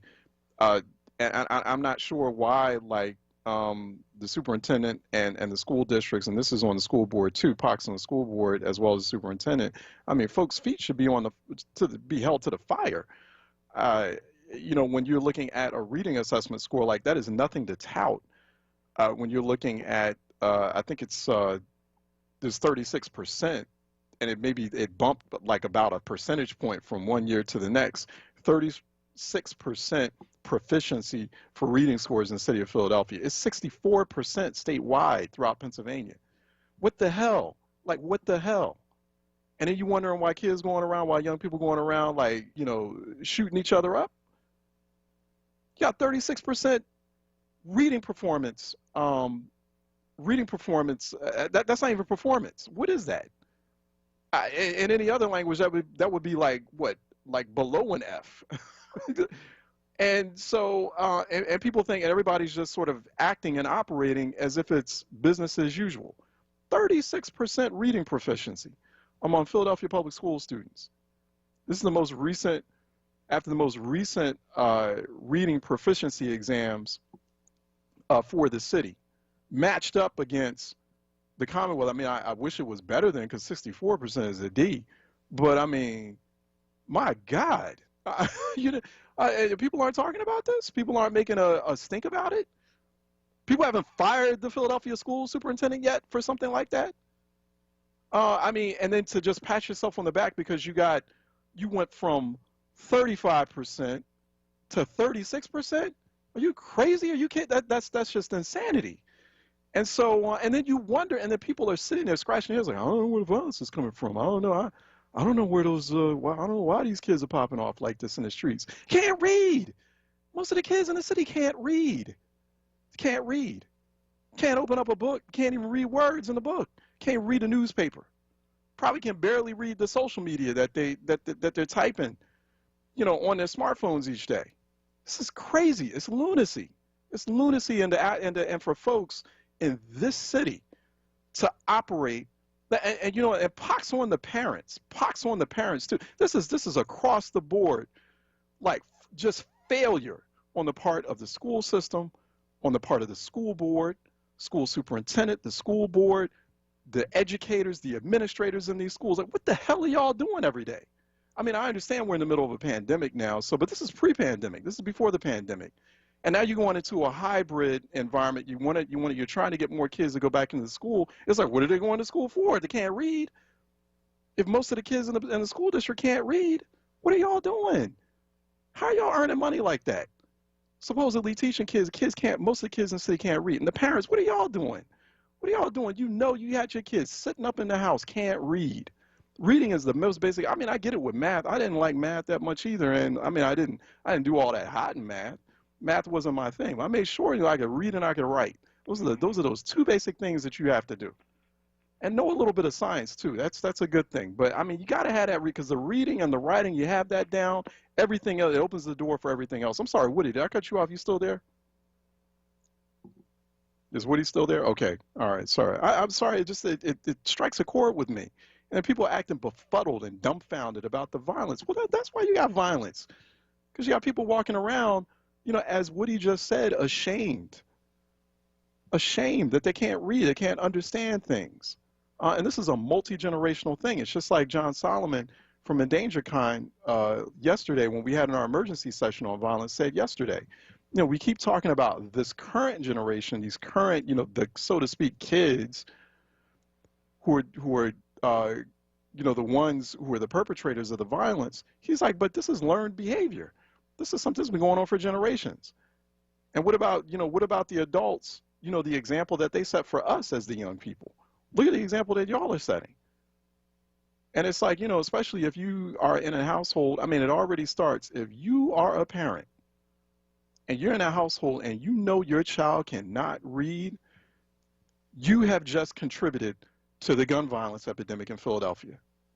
If you're sitting there, especially if you have a grown child who's going into middle school or going into high school and they can't read, you might as well just be like holding the gun too. You might as well be, you're actively, when we fail at those fundamental things, at those basic standards, when we as a community fail at those basic fundamental things, when we fail like that, when we fail in our households, we fail in our classrooms, we fail in those decision-making rooms in the school district, when we fail like that, we might as well just be picking up those guns and firing them ourselves. We might as well. We're committing the same crimes, the same atrocities of nearly 400 people now dead in Philadelphia, now 1,700 people shot in Philadelphia. We're doing we're contributing to that. People don't understand this. These things don't just happen out of a vacuum. There's a sequence of events that lead up to that point where folks, it's a variety of factors all culminating into that moment where people are getting shot and killed in a city like Philadelphia. This is not just happening in Philadelphia, it's happening elsewhere. People need to wake up. People need to get urgent about this. 215-634-8065. I'm not playing. I'm not kidding. You might as well, especially these parents too. And I know you know who you are. Some of y'all listening in. If you have a child, by the time your child is reaching first grade, they should be able to adequately read. I did it. My grandmother did it with me. My grandmother didn't have a college education. My grandmother was wiping up floors and wiping up the soiled diapers of white kids in the houses of white families as a domestic worker for years. One thing she managed to do, she made sure she knew how to read, and she made sure she knew how to pass that on to her grandkids. And she made sure her kids were passing that on to their kids and their grandkids. There's one thing about all us cousins and grandkids, the Mary's grandkids, we all know how to read. She was making sure of that. we all knew how to read.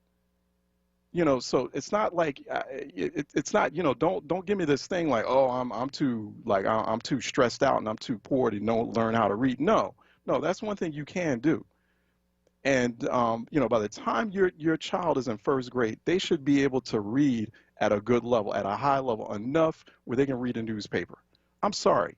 And if your kid is going into second, third, fourth, fifth, sixth, seventh grade, can't read,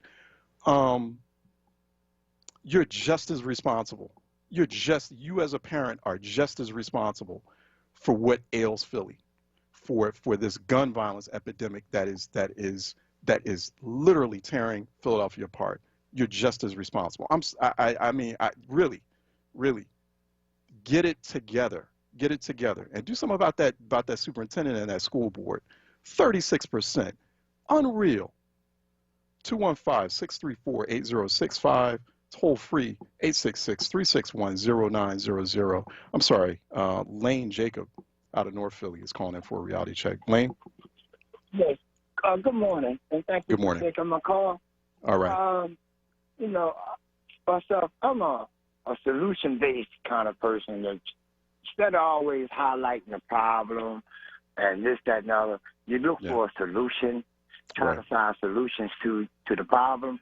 And when looking at this gun violence, what is the community responsibility to this? Right. And,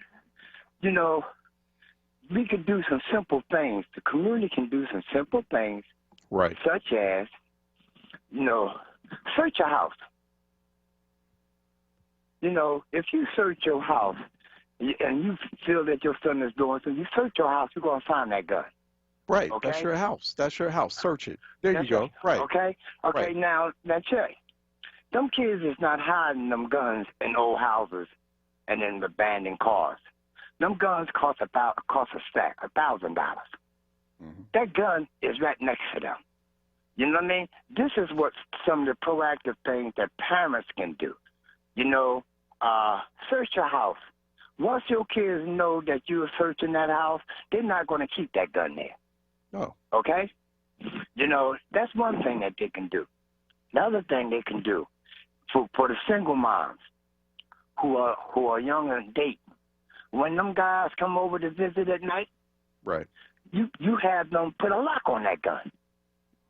This way, you can stop a tragedy you can prevent a tragedy from happening, because if you got small kids, they have access to the gun. You done heard time and time again how kids done got a hold of the gun and shoot themselves, shoot their parents, shoot brother.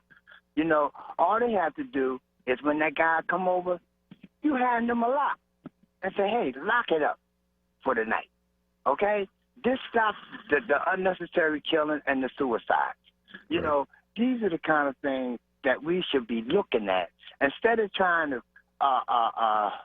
go into it real deep, hey, you got surface stuff that you can do to reduce the level of violence. Okay? Right. The other thing, as you know, I've been working around the issue of stopping the illegal transfer of guns for over 20 years. Right. Since I've been home from the penitentiary, I've been working on that. And just like today, you read about how 15, 16-year-olds is shooting each other. How are they getting them guns? Right. We don't never talk about that. You know what I mean? Right. How, and this is something that the state legislators can do. What we need to do is to rally around those kind of issues, and get our state legislators to pass that kind of common sense legislation. Right. And this legislation does not cost. And the only thing, though, real quick, I'm going to let you talk again, but the thing on the state legislature, though, is that the state legislature right now in Harrisburg is run by pro-gun people, by Republicans in both the House and the Senate. So nothing can get, but you're absolutely right. You're absolutely right. Not to cut you off too abruptly on that. You're absolutely right. Hypothetically, ideally, you need that kind of gun control legislation or a series of gun control measures coming out of Harrisburg so that the governor can sign. Democratic governor is waiting. He's ready to do that, to sign off on that. But then when you got a Republican legislature, they have no interest in doing that, and they block every time. So, people need to understand, you do have Philadelphia area state legislators who have been doing this. They've been tirelessly, there's one thing I will say about them, they've been tirelessly, all of them, been working on gun control issues. And their colleagues, their Democratic colleagues from around the state. But the Republicans in the state legislature keep blocking it. So you know what people have to do? I was just talking about low voter turnout in city elections. You got to get out for those state elections. Harrisburg is up for grabs to me. It's up for grabs this year. Vote in your state legislative election this year. Tell your people all over Pennsylvania, flip Harrisburg, and you can finally get what my man Lane is talking about right now, about getting those kinds of adequate gun control measures out of Harrisburg, so Harrisburg doesn't constantly get in Philly's way, so Philly can handle its business, and that's one way to handle this gun crisis. I'm sorry, go ahead, finish up, Lane. Yes, so you see, what happened when they did a survey back in the Rendell administration between one gun a month and the reporting of lost and stolen guns. Right. And what happened was the NRA membership voted almost overwhelmingly supporting the reporting of lost and stolen guns. So did what they do. They introduced the bills, and they put two of those bills together to kill the reporting of lost and stolen guns. So what we need to do is to narrow our focus. When we're going to Harrisburg, we don't talk about all the issues around the gun violence because, one gun a month and this, that, and the other. What we need to do is just focus directly on what I call gun owner responsibility. Right. And that is the reporting of your gun when it's lost or stolen. Right. And when gun locks on your guns when they're not under your control.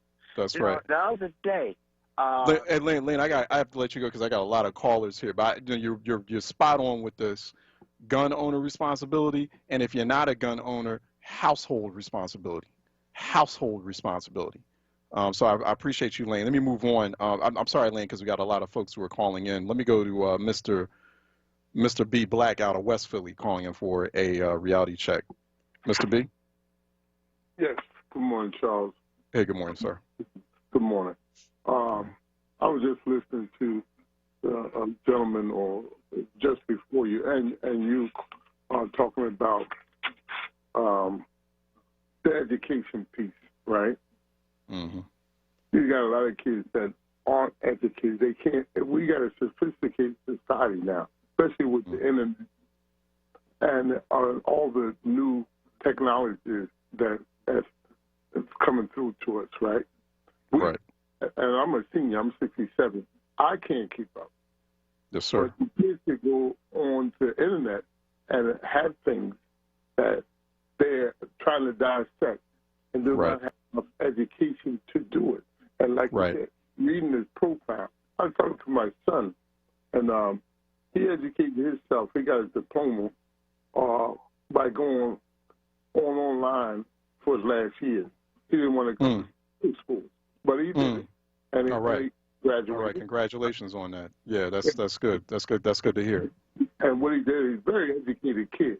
Now he gets to the streets, and he don't have a way to go as far as jobs and things like that. He can put things together. He knows things, computer-wise. But to make that leap in the educational piece, to do a profound thing, how do you learn from the street and you got an education?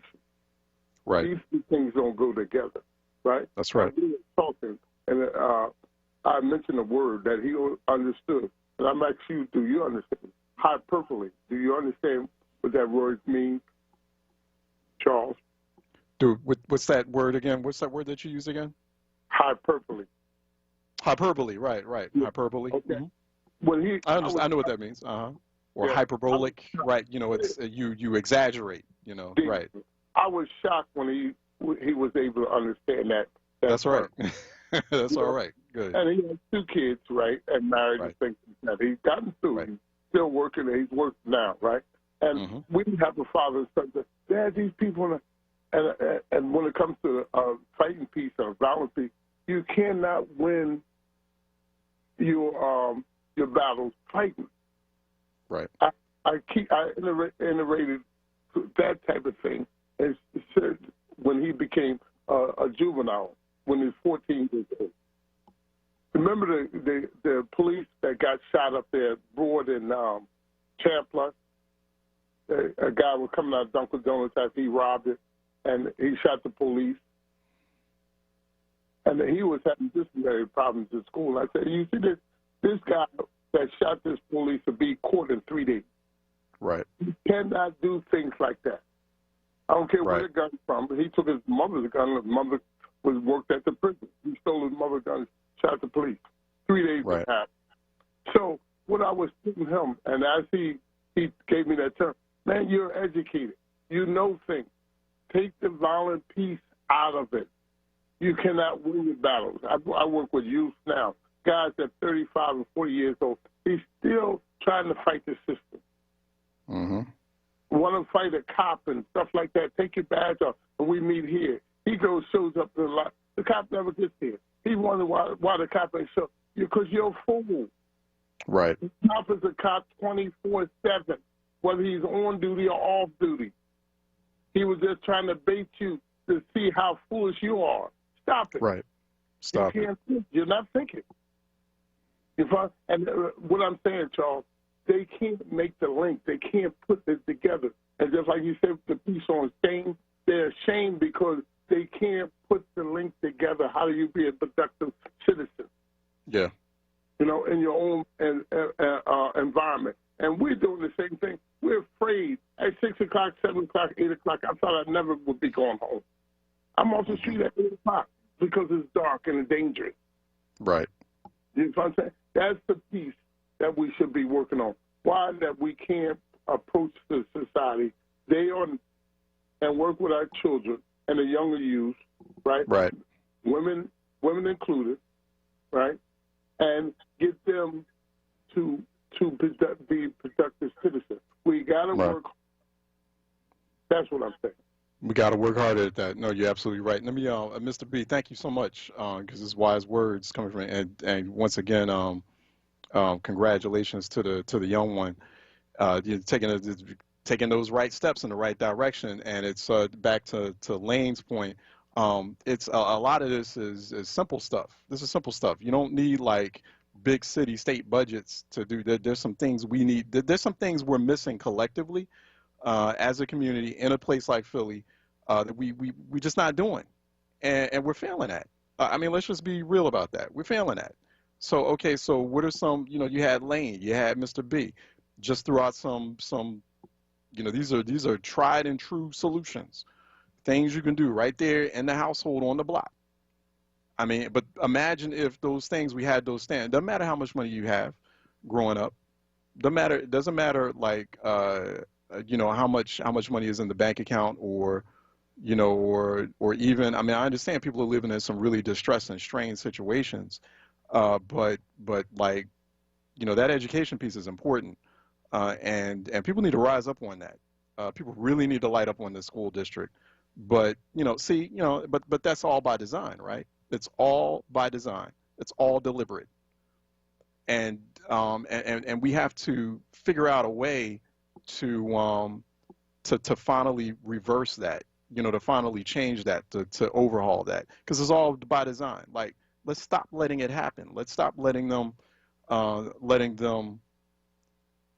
do this to our children. Let me go to the phone lines because I know we have a lot of calls here. Let me go to Gwen out of South Philly. I was calling in for a reality check. Gwen? Yes, I'm calling to thank you and commend you on speaking up on the education, because I'm 80 years old and I've been trying to talk to kids all my life about education. That's right. Our people start buying designer clothes, but they never buy books. No. We in South Philly, they have been closing schools down and turning them into condos. Right. We don't have many schools in South Philly, and they have closed all the trade schools. And parents never stood up to fight about these things. I'm just calling to commend you. So I'm just proud of what you said.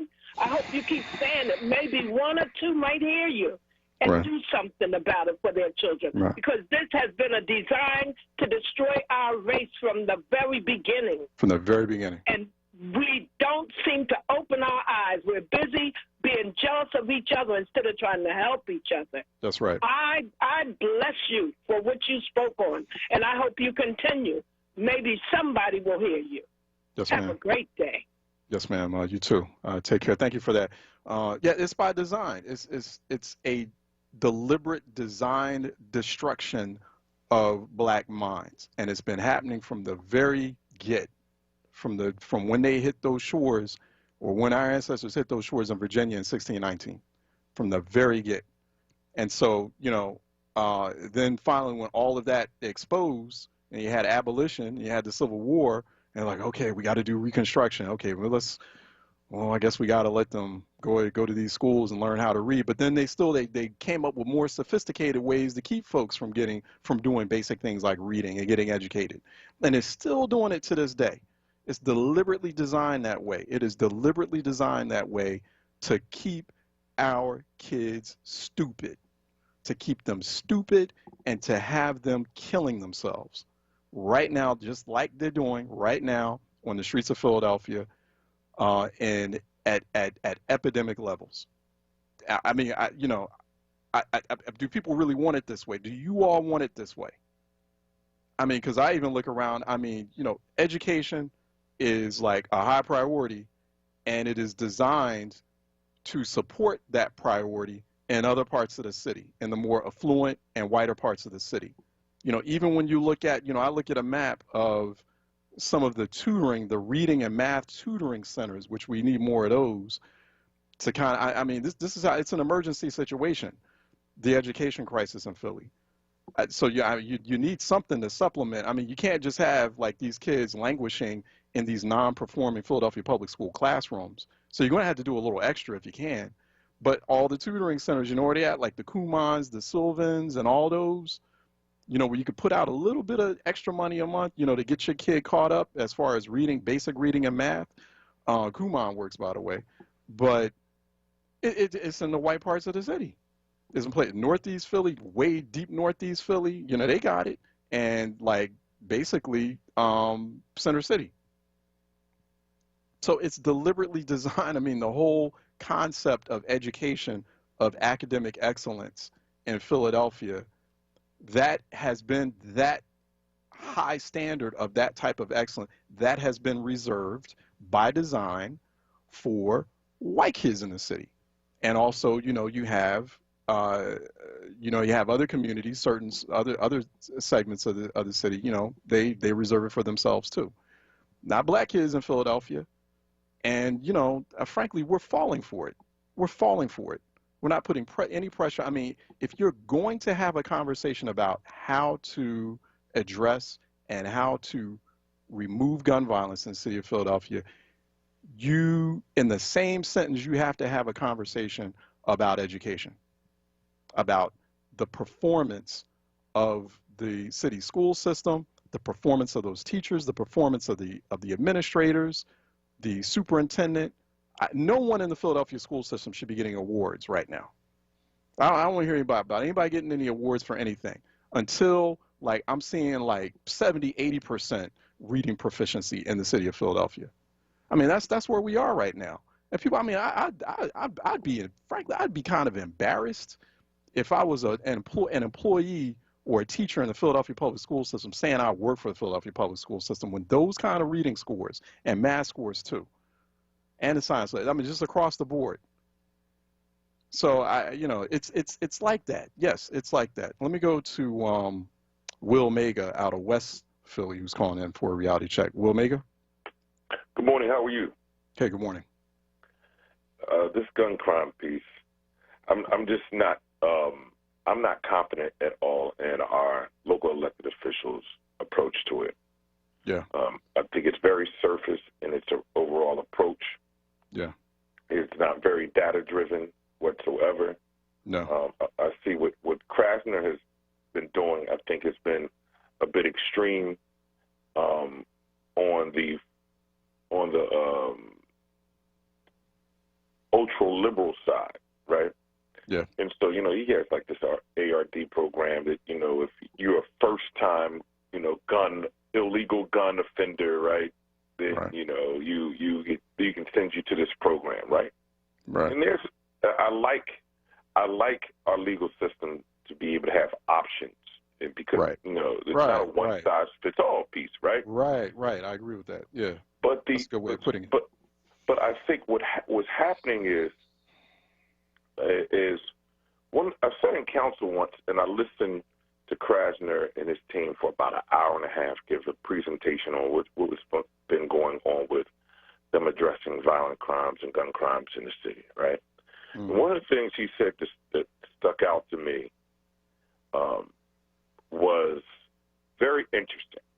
He said that currently we don't have the technology that will allow us to keep up with what other places are doing to track gun crime and to stop it before it's happening, right? And so I think a lot of the funds that we're spending on things like stop and frisk lawsuits, which is proven not to work, right? Mm-hmm.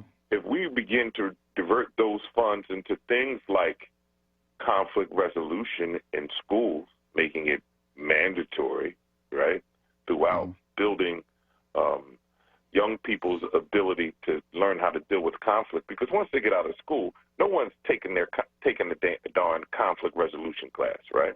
No. And then we can also use technology with guns, new guns at least, so that we can reduce gun crime. And so here's some things I'm thinking. Let's put some GPS chips in every gun that's made from now on, right? Let's make technology on our side, put technology on our side. So if I buy a gun, it's unique to my handprint. Right. Only I can use it, right? Mm-hmm. Let's make gun owners insure their guns. So if you have to insure your car in case you're in a car accident, right? Right. Let's insure our guns. I'm a gun owner. I'm pro-gun. I vehemently disagree with the president of council saying things like it's going to be illegal to carry a gun in a playground. Mm-hmm. So me and all the rest of the law-abiding citizens who take our children to the playground, right, now have to be naked when the criminals come to the playground who don't give a darn about your law because they're criminals. They're not going to follow any of the laws to begin with. So these laws that they are creating most times only hurt the legal, law-abiding gun owner citizens. Mm-hmm. We got to get past that because it feels good on the surface. Oh, we made it illegal to carry guns in playgrounds. Well, criminals don't follow that law, so it doesn't mean anything. And so, again, using modern technology, using insurance, I'm fine as a gun owner, maybe every 3 months checking in and saying, hey, I have my gun, right? And I'm fine with a law that would say I would have to report my gun lost or stolen within 48 hours. Mm-hmm. That's reasonable. We would do that with our car or our vehicle, right? Mm-hmm. But I'm not in favor of laws that don't make sense. The statistics will say this, and I'll jump off here, that the people who are involved in illegal gun crime, they most time are repeated offenders. Mm-hmm. And they most times are working and operating in the same circle. So if somebody got even shot, right, in a conflict, more than likely they're off by a person with an illegal gun. And it's not just a random robbery, but, these gun shootouts we see, more than likely he is an illegal gun carrier too, right? And so they can begin to track these circles of people who are involved in these behaviors, and I think we just need to do a better job of being prepared when folks go before the courts for gun crimes, so they don't get out on these loopholes. Because the stats show us it's mostly the same folks over and over again. I'll leave you lastly with this. Yeah. Black people in this country in the last year have been purchasing legal guns more than any other people. So they got to come up with something different about other than getting rid of guns. Because I don't think black people in Philadelphia, those of us who are voters, are going to say we want to get rid of our legal right to carry guns. Interesting.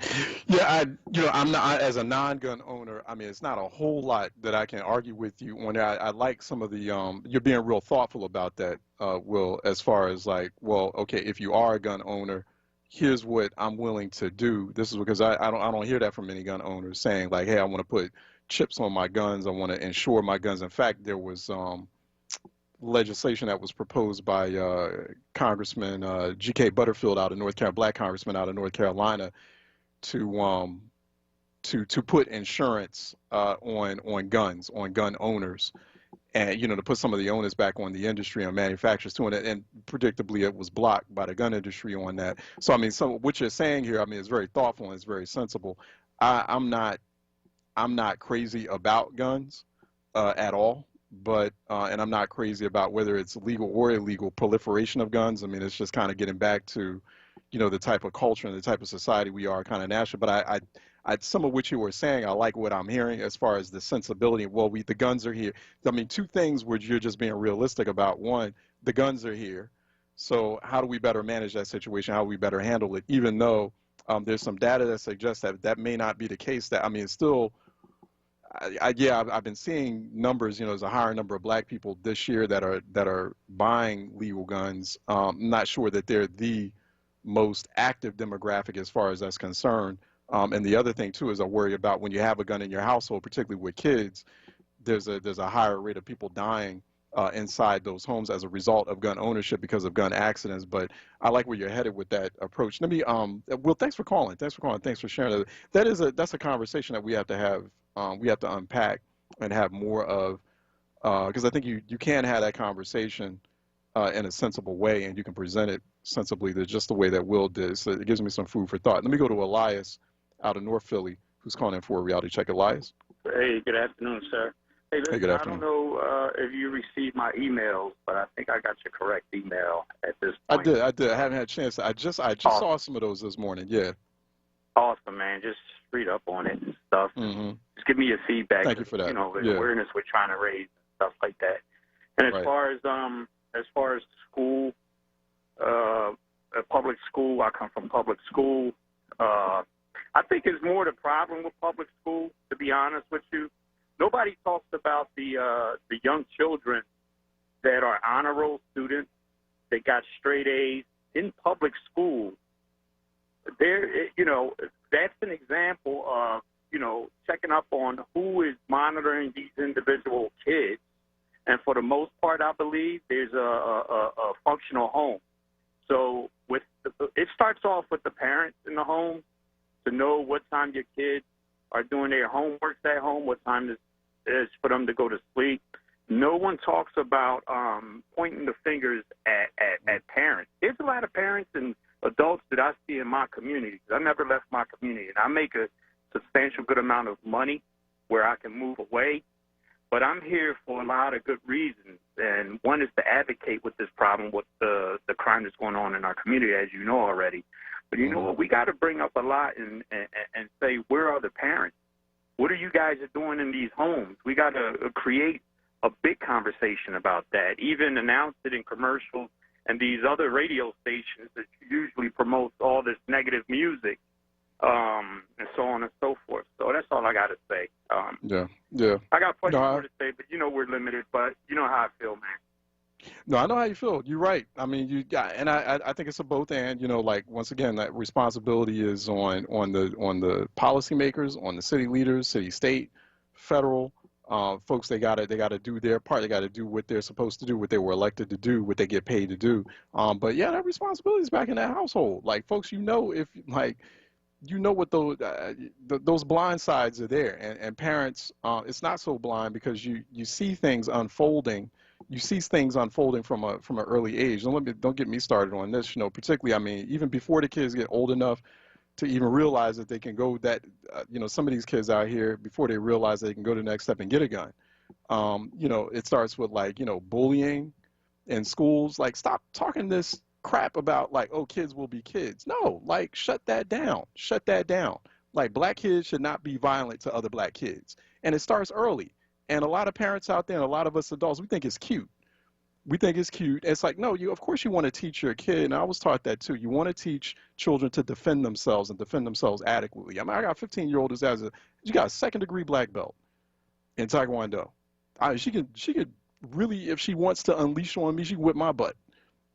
You know what I'm saying? So I totally, but she knows she was trained in that way, in a very structured and and disciplined environment to learn how to defend herself. And that's fine. People want to do boxing and martial arts. So you teach your kid, if you already know how to box, you teach your kid how to box so they can defend themselves if they get into those types of situations. But it's not cute here when it starts at an early age, when we're belligerent and violent and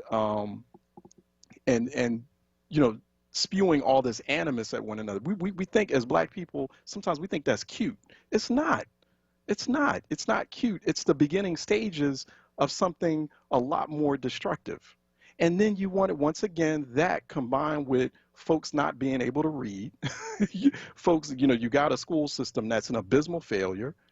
And then you wonder why people out there shooting each other. I mean, come on. I mean, it's just all this stuff. It's not rocket science. I mean, it doesn't take me as a talk show host or anyone educated to figure this one out. 215-634-8065, toll free. And thanks, Elias. Thanks for calling in.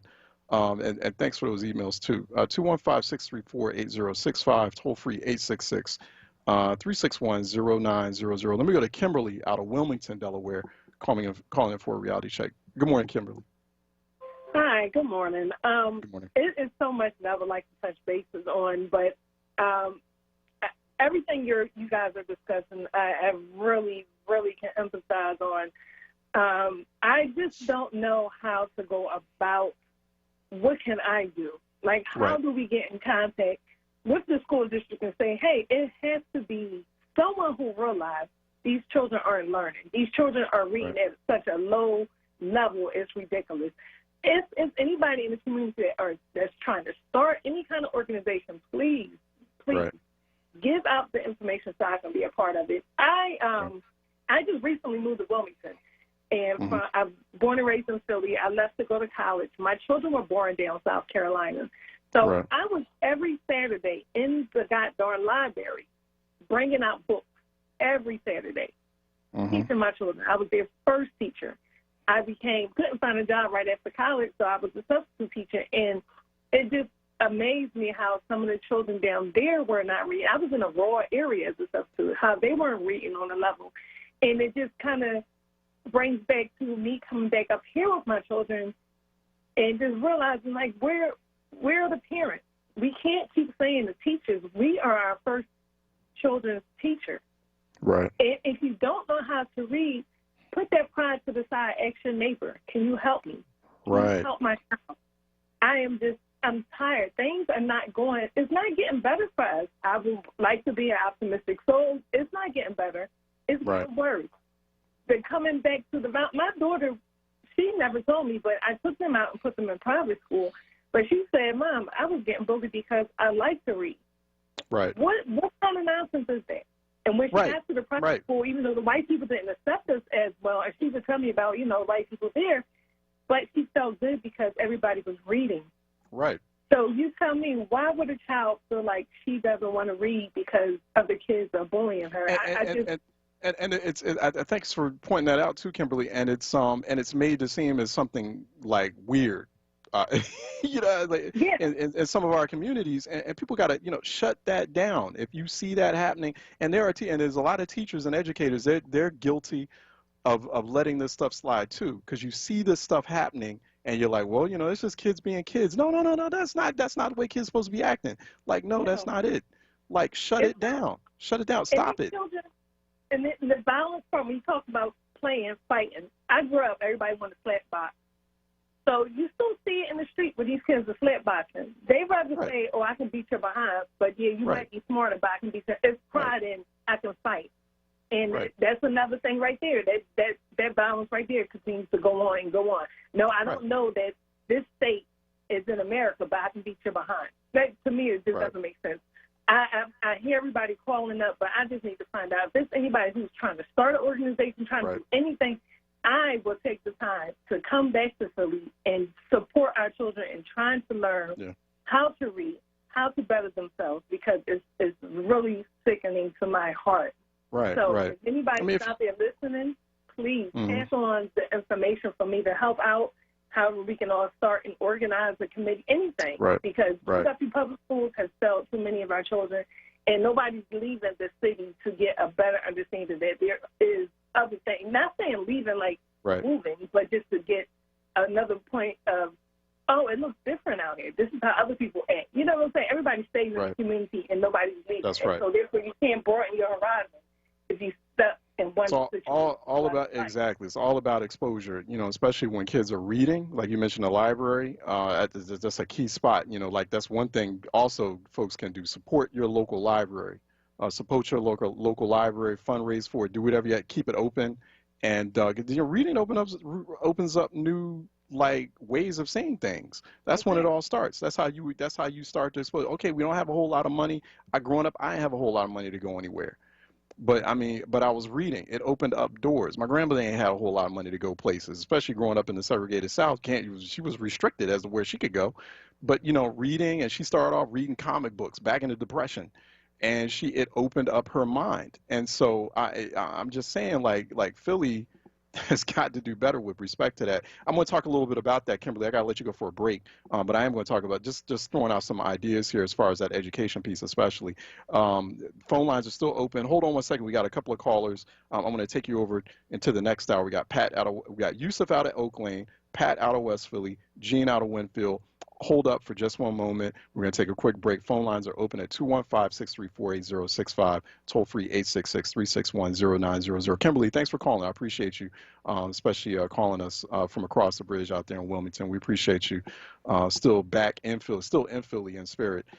So let me take a break, and we'll be right back right here on Reality Check. Joe likes to say that character is on the ballot, and it's true. But let's be clear. This election is about building this country back better. And that's exactly what Joe and I will do. Bring back critical supply chains so the future is made in America. Build on the Affordable Care Act.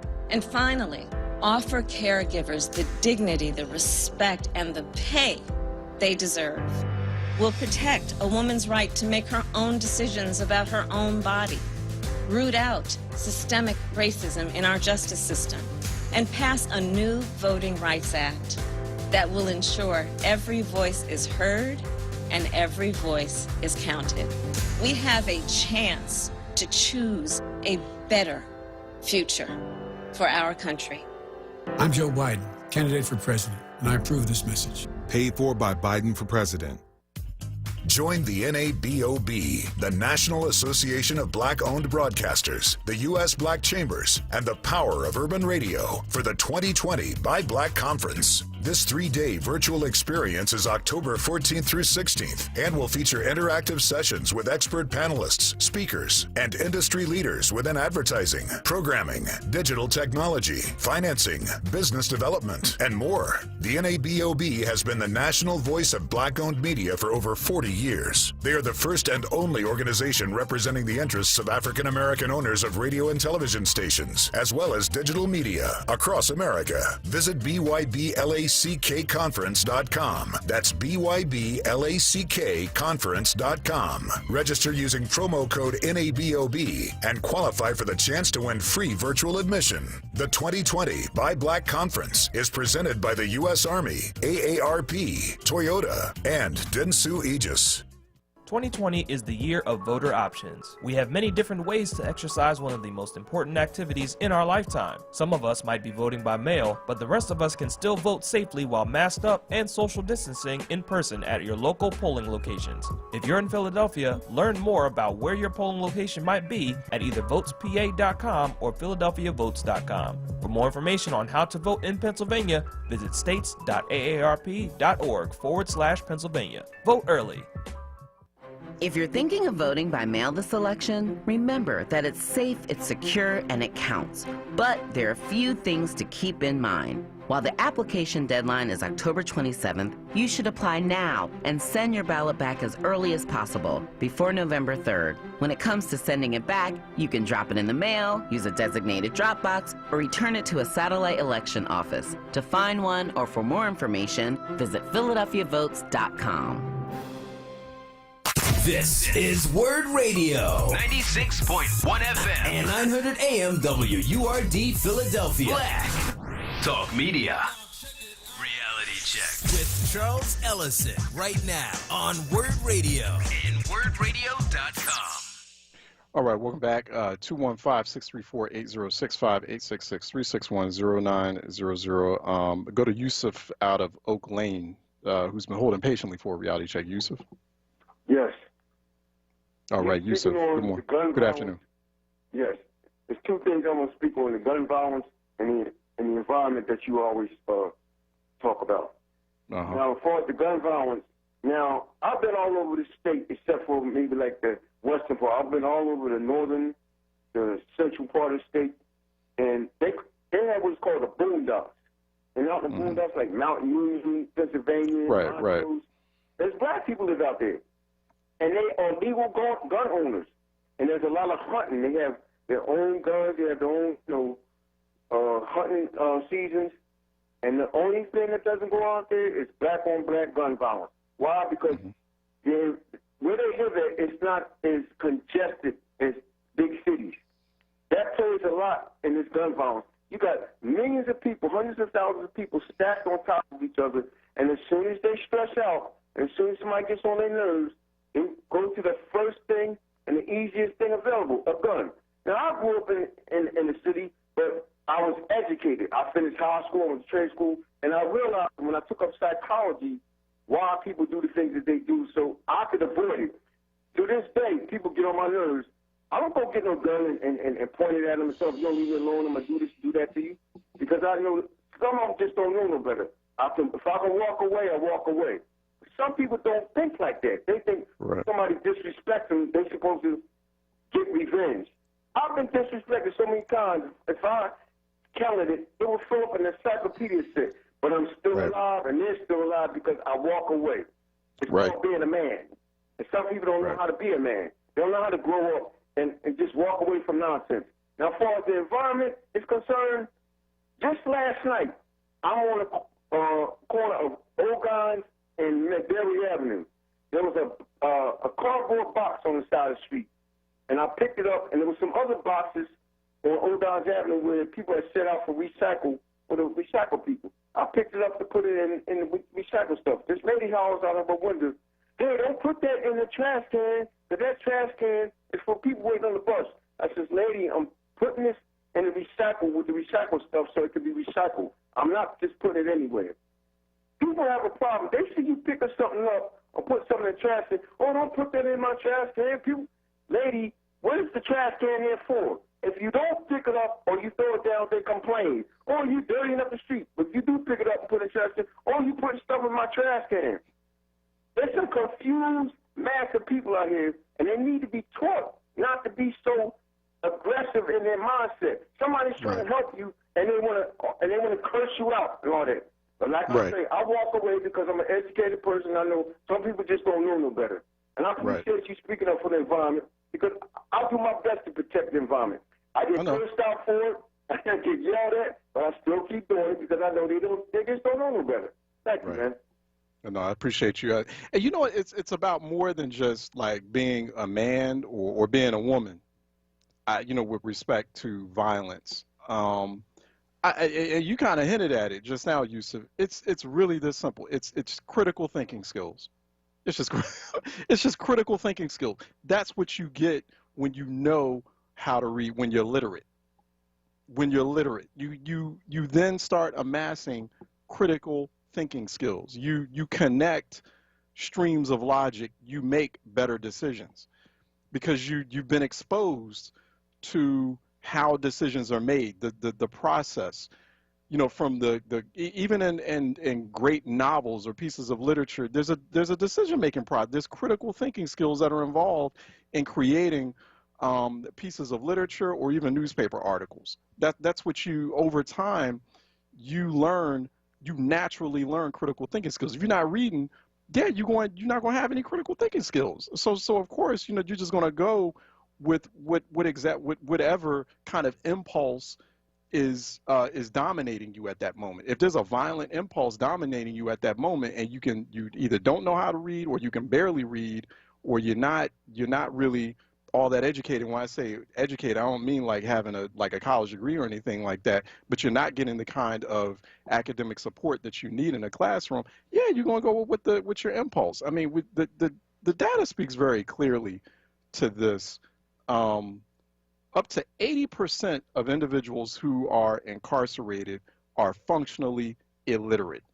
And there's some studies that show that if a child reads on grade level by the end of 3rd grade, now listen to this, Philadelphia especially. If a child reads on grade level by the end of 3rd grade, there is a 99% certainty that child will never be incarcerated. Never. That the studies are like absolute on that. 99%. 99%. So doesn't require a whole lot of money out of the city budget. And it's not really a city decision for people to ensure that their kids are literate, that the city is literate. Let me go back to the phone lines. Thank you, Yusuf, for calling in. I appreciate you. Let me go to Pat out of West Philly calling in for a reality check. Pat? Hi, good afternoon, Charles. How are you? Hey, good afternoon. All right, how are you doing? All right. I wanted to mention that the census today is the last day for people to complete their census. I believe the time is 11:59 p.m. You can complete your census online if you haven't done so by now. And it's the last day. A lot of people thought it was going to be the 30th, but I believe there was a court decision made, and today is the deadline for our census to be taken. Right. I also wanted to talk a little bit about a young lady called and asked about some organizations. The Public Citizen for Children and Youth is the organization that I belong to. Right. And they report that by the time a child in certain neighborhoods, particularly urban neighborhoods, by the time a child reaches the ages of 3 years old, they have learned 30 million less words by the time they reach the age of 3 years old. I've done this for the last 3 years every summer because I volunteer in the school system. I put out books, and I go around and I collect books from people, and I put them outside. And I tell you, I live on a busy street. Now, I'm going to tell you who comes by and gets these books. Truck drivers will stop.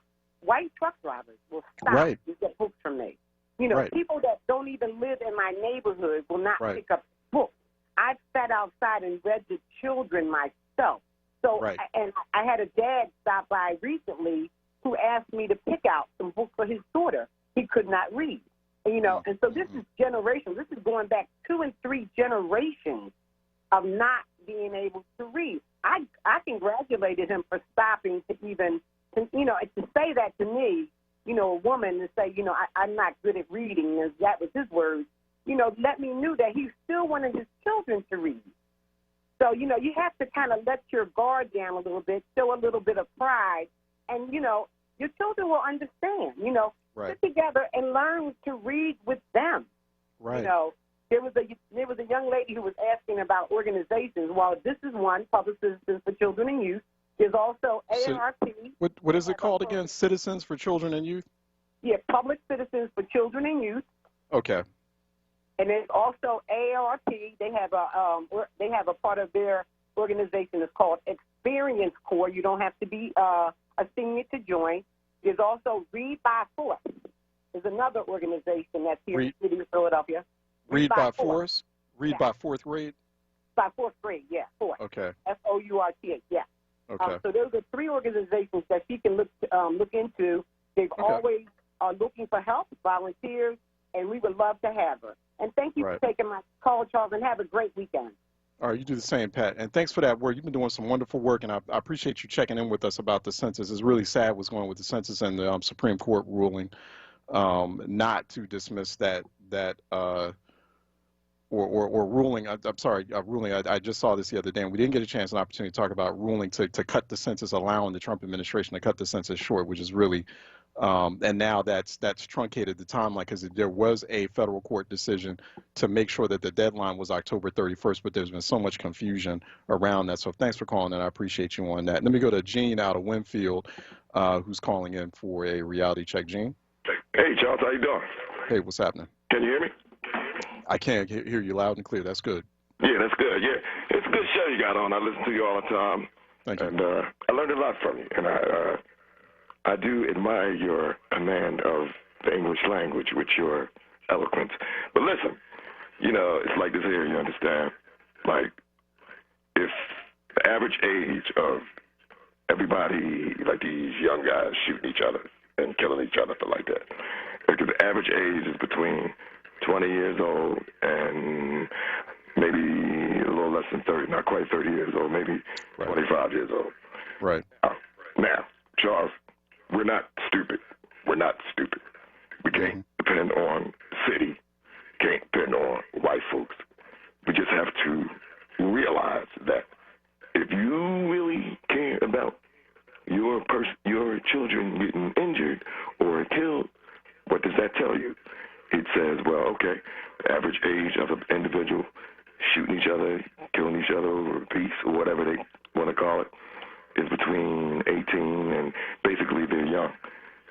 Well, Charles, you got to understand, and I'm sure everybody knows this, it's just a matter of being willing to admit it. Like the brother just said a couple of callers ago.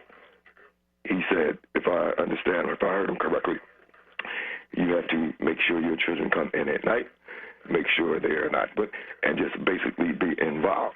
Now, if you don't have that, I mean, like the way we was raised, and the way you was raised, your grandmother or your mom and dad, whoever, were involved, and they make sure you was not out in the street. That's right. You Charles. You get them calls and people start yelling. You can hear them all the way down the block. Charles. People like, Charles, where you at? Like yelling. You can hear that like in the dead of night. Charles. Like, Charles. better get your butt back home. But go ahead. Yeah. That's how it is. That's just the way it is. That's how it was. That's how it was. You better get your butt back in the house. Yeah, but go ahead. And that's I'm sorry about that. And you have to, and what happens is, in my humble opinion, the parents, I mean, I know it's a lot of broken households, and I know, people are separated from their, you might have kids, you might not like the person you had a child with, so you have a tendency to, like when you go on your daily out and about, to basically say, well, I'm getting tired, and I don't feel like dealing with these kids. Okay, but guess what? That's basically a Band-Aid approach. And if that keeps on keeping up, it's just going to continue. You, black people, collectively, you have to, in my humble opinion, from my experience, 58 years on this earth, be involved with your children. Like the brother said, make sure they're doing their homework. Make sure they're not hanging out in the street. Make sure they're not on the poppy store. Make sure, and a lot of adults may not know right from wrong. I mean, they should know right from wrong. But like the brother was saying on the show, I forget his name at the minute, but he was saying, why does it always take young brothers to have to get shot or incarcerated before they start realizing that, maybe we should not do this thing? It's a violent way of learning. And the only way to prevent that, in my opinion, it's not going to be easy, is for mom, dad. You have to make your kids come in. You don't have to just, I'm not telling people how to raise their kids, but when you just let people run out in the street and do everything and hang out all day and then just think everything's just going to magically be all right, just because you don't feel like, dealing with them, okay, that might feel good for a moment. But then what happens? You see what happens every day. And then with this, like this rap music, this illicit music, that, you know how it is, Charles. There's no sense in being in denial. With you know how these rappers is. I understand when people might resort to illicit rap music, calling each other the N-word. I mean, it's just it's an ugly, sad situation. And the reason why I see that is because there's two reasons. One reason is because a lot of black people say, a lot of black youth, man, I can make good money if I disrespect each other, if I call my other people a B, if I do this. The reason why they resort to that is because, like they say, it's systemic racism. So you got these companies say, well, we can, give you some money, give you a record contract, but you have to make a funky beat and to disrespect and no kind of value, no right from wrong, nothing positive, everything negative. And so then they listen to that. Okay, then the white people who got these record contracts, give them a couple of dollars, maybe make a couple, so they can pay their rent and they can pay their. So it's like a desperate situation. But what happens as a result of that? They don't have no idea. Well, that's why you have rap and then you have hip hop. You have entertainers and you have artists. No, you can't have that. You can't have that. I'm not. I listen to a lot of hip hop. I personally, I don't think that's not the whole world of hip hop is like, but there is like that. You know how you have the big banks where you got the big chain rap, and so and then so which produces. So I think we need to support, and that's another thing we need to support. That comes along with the literacy piece I've been talking about all morning. The arts, and Philly is a big town for that. I mean, Philly has a big tradition on that. Oh, go ahead. The literacy piece. What are you going to spend on the city? You going to depend on Mayor Kenny or No. I think the literacy piece is something that we can do internally as a community. The literacy piece, we can do. It's something. We don't have to wait. Yeah, we don't have to wait for the city on that. We don't have to wait on the city on that. Charles.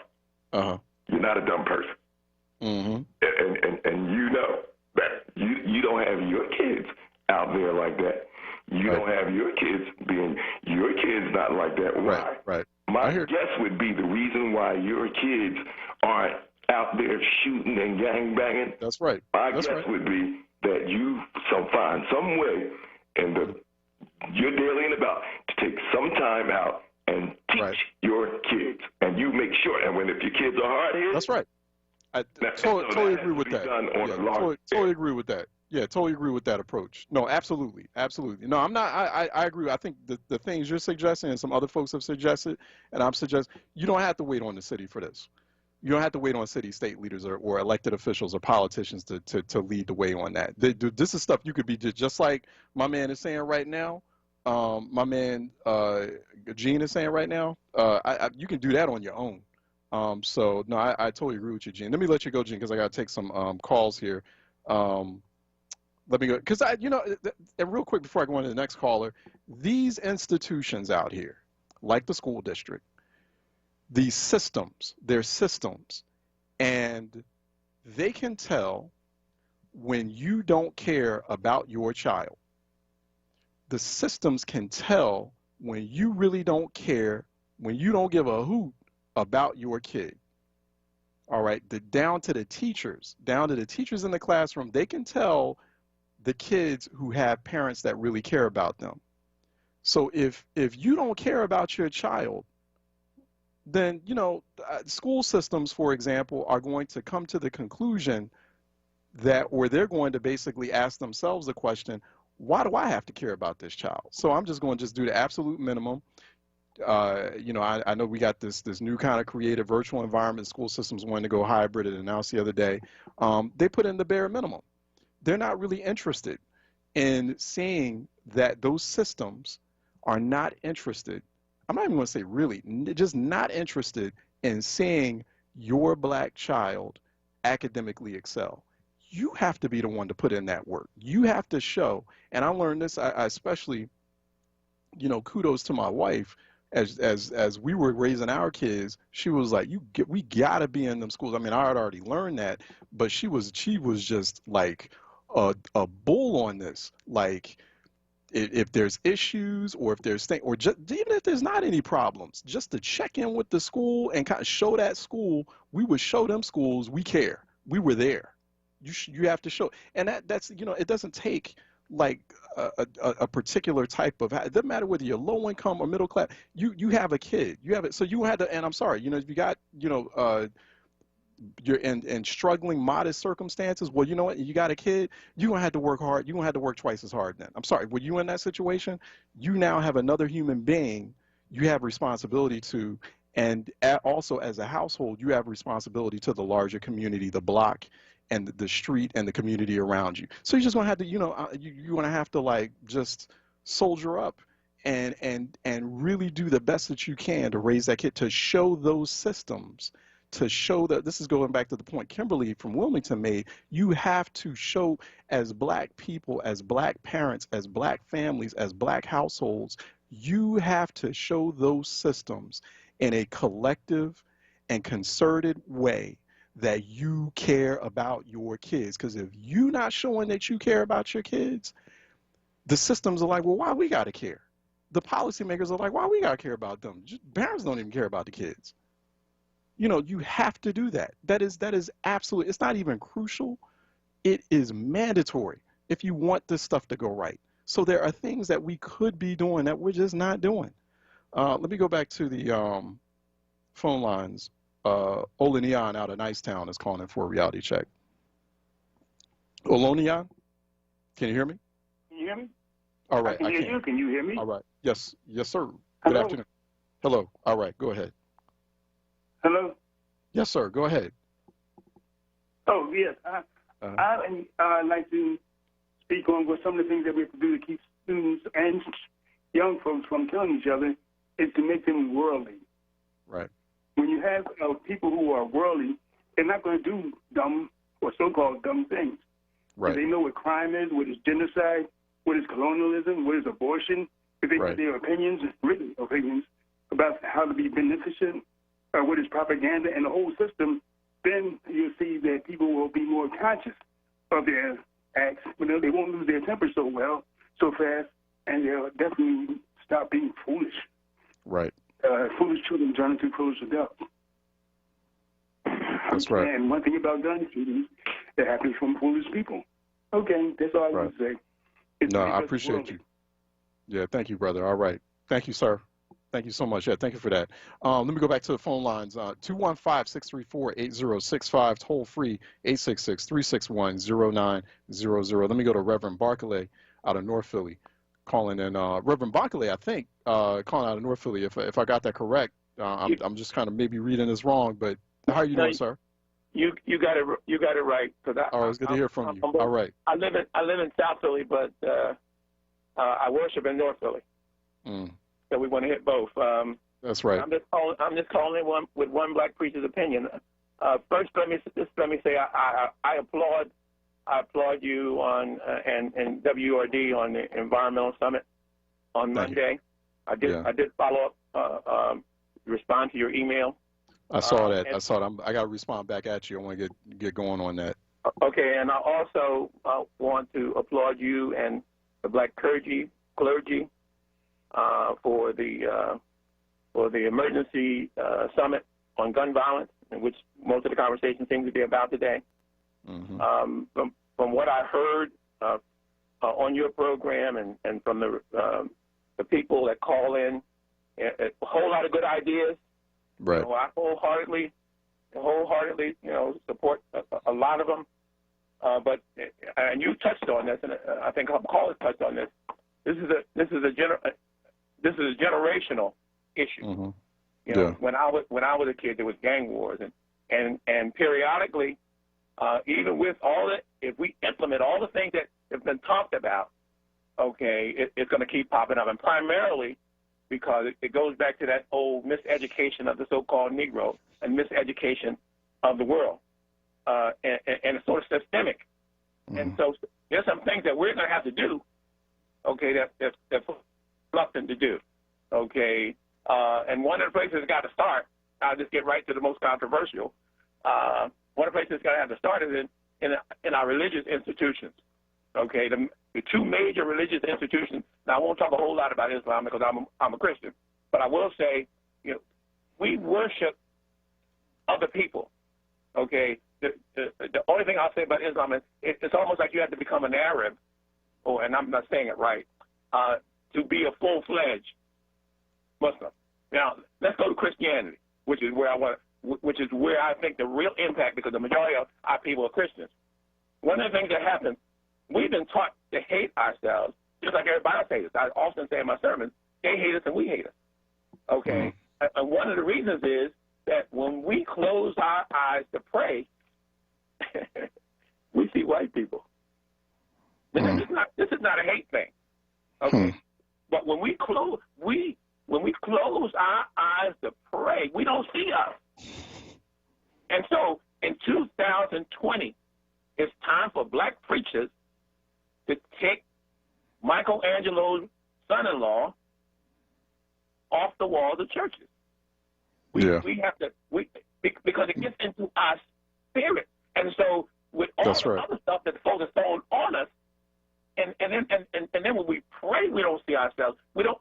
There's a missing piece. Now, that is not going to do the whole thing, but that will, in the long term, when we start reconnecting ourselves to what we really believe, and all the religion. Now, we still have to do the stuff that we need to do in politics.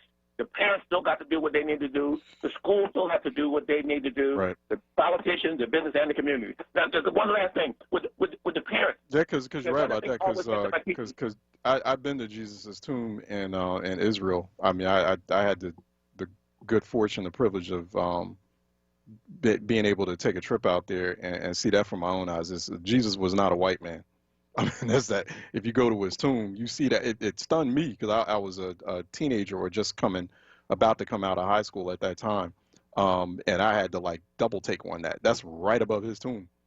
So he was very much brown and had an afro. So like this thing, like I immediately went back to Philly and I was like, take it down, take it down.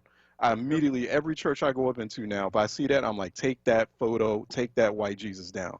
That is completely inaccurate. Like, just cut it out.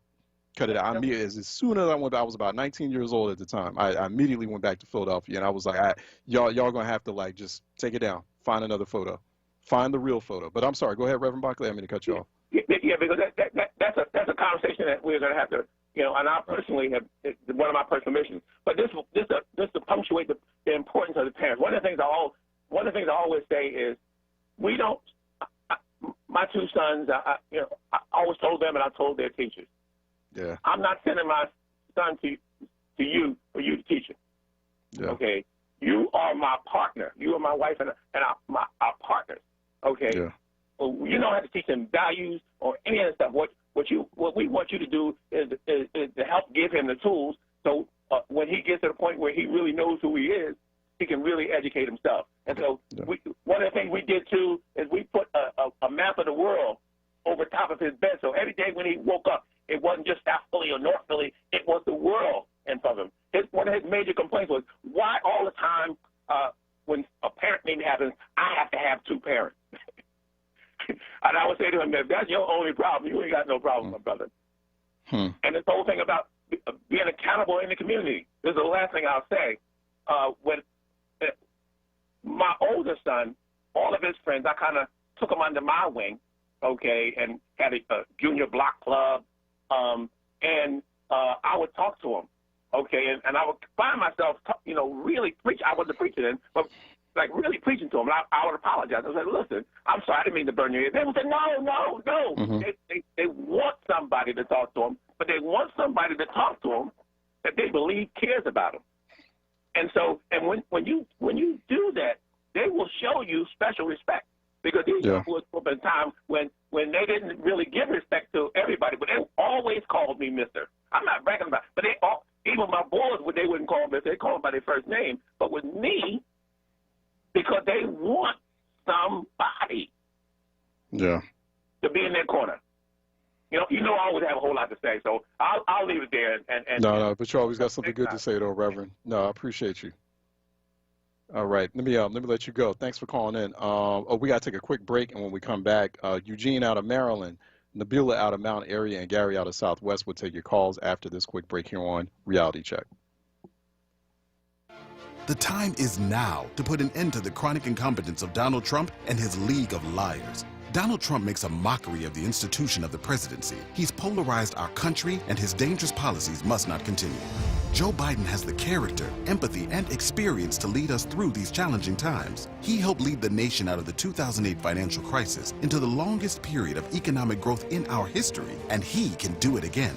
As president, he will heal divisions and unite us around the shared values of justice. He'll create opportunities for quality education and good-paying jobs, and he'll build on the Affordable Care Act, not tear it down. While Donald Trump thinks coronavirus and climate change are a hoax, Joe Biden already has a coronavirus recovery plan and a strategy to create more jobs while also tackling the climate crisis. Vote for a president who will stand on the right side of history. Vote for Joe Biden and Kamala Harris. Paid for by Black PAC and Priorities USA Action. BlackPAC.com and PrioritiesUSAAction.org, which are responsible for the content of this advertising. Not authorized by any candidate or candidates committee.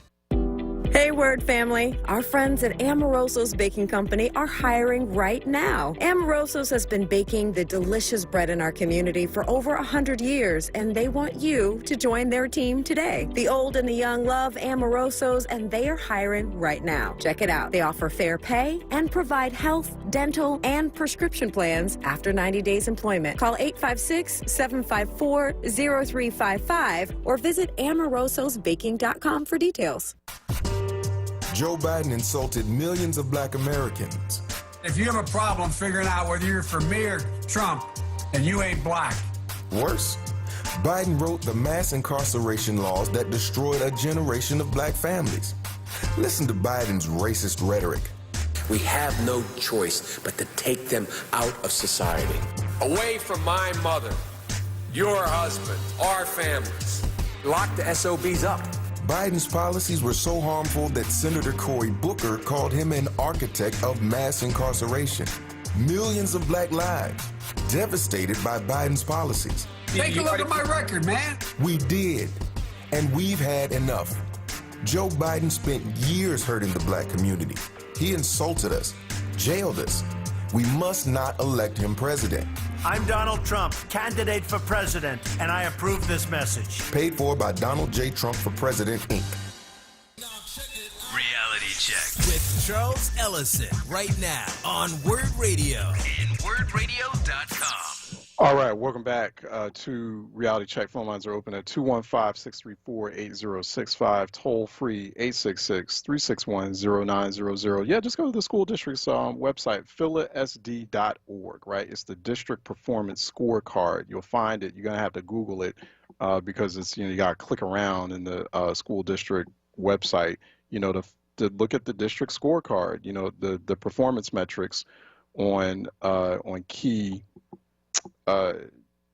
subjects. And so reading the reading proficiency or the score reading proficiency for the city, it's actually, I was giving you the 2017-2018 score, but they did release not too long ago the 2018-2019 school year score. It actually went down from 36% to now 33%. That's 33% for grade 3, because that's when they do that reading proficiency test. I mean, that's where you have to do it. That's that big mark, tipping point moment is in grade 3 at 8 years old. You gotta know how to read, like fully, completely on grade level by the 8th grade. Remember, I was just reading that one study from you for reading proficiency at grade level in Philadelphia at grade levels kindergarten through 2nd is 46%, but then it drops by the time they get to 3rd grade. I mean, it's just amazing. It's incredible that there isn't any noise on this.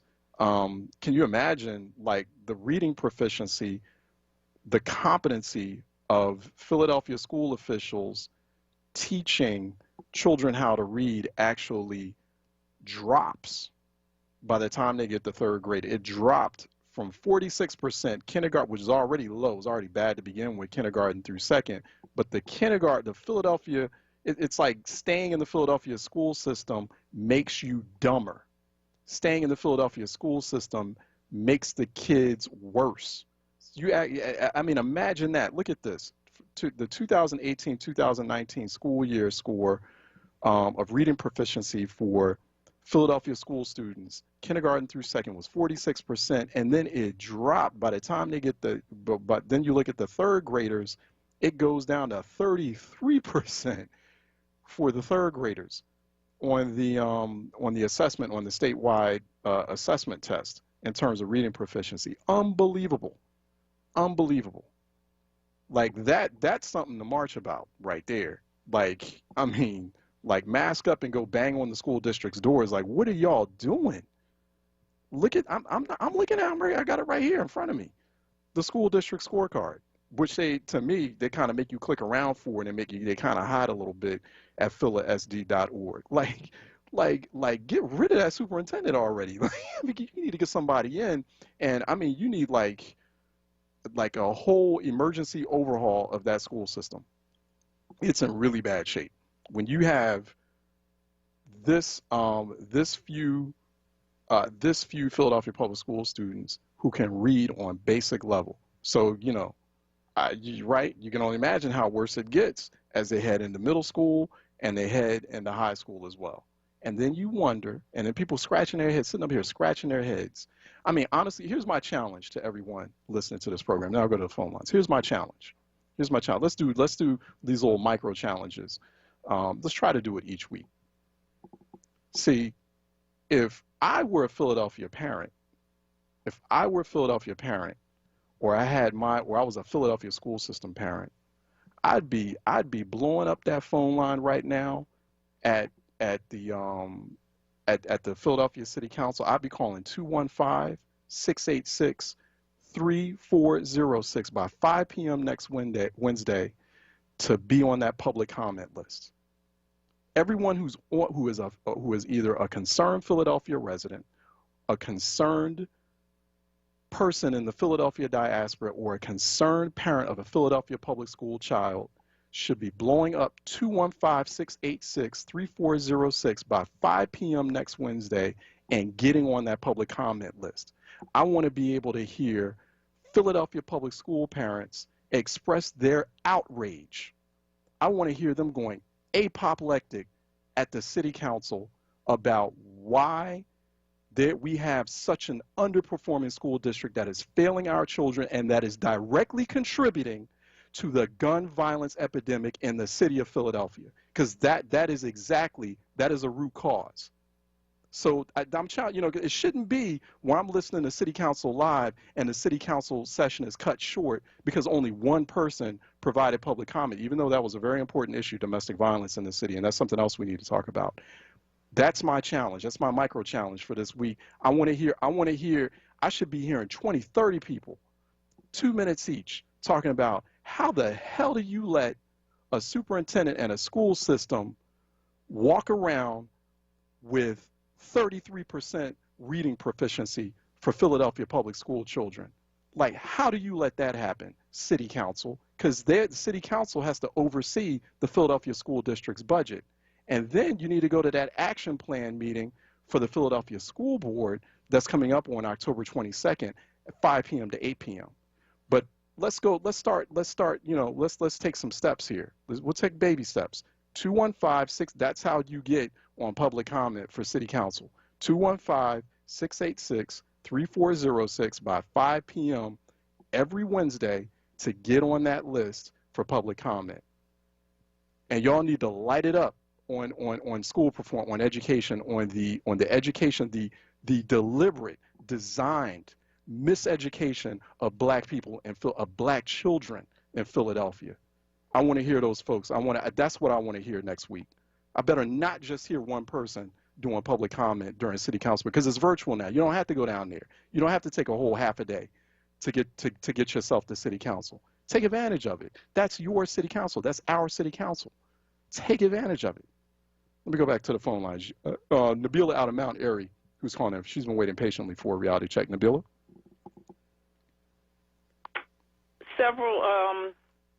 Good afternoon, first of all. Hey, good afternoon. Oh, good afternoon.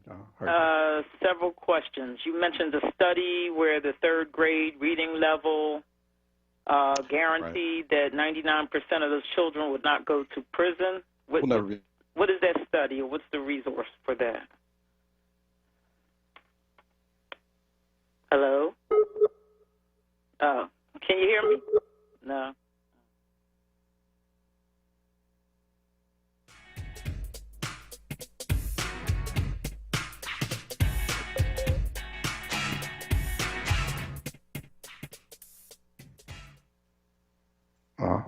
All right, go ahead, Nabila. I think we...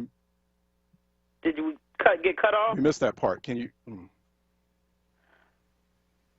Hello?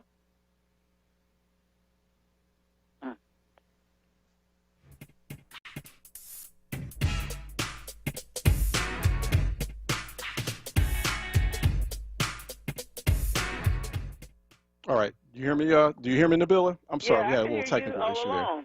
Okay, go ahead. What were you saying? I was asking you, what was that study that you were quoting that said something Oh, about that's the or 3 years right. on That, third grade reading level, that they 99% chance they would not right. That's go the to prison?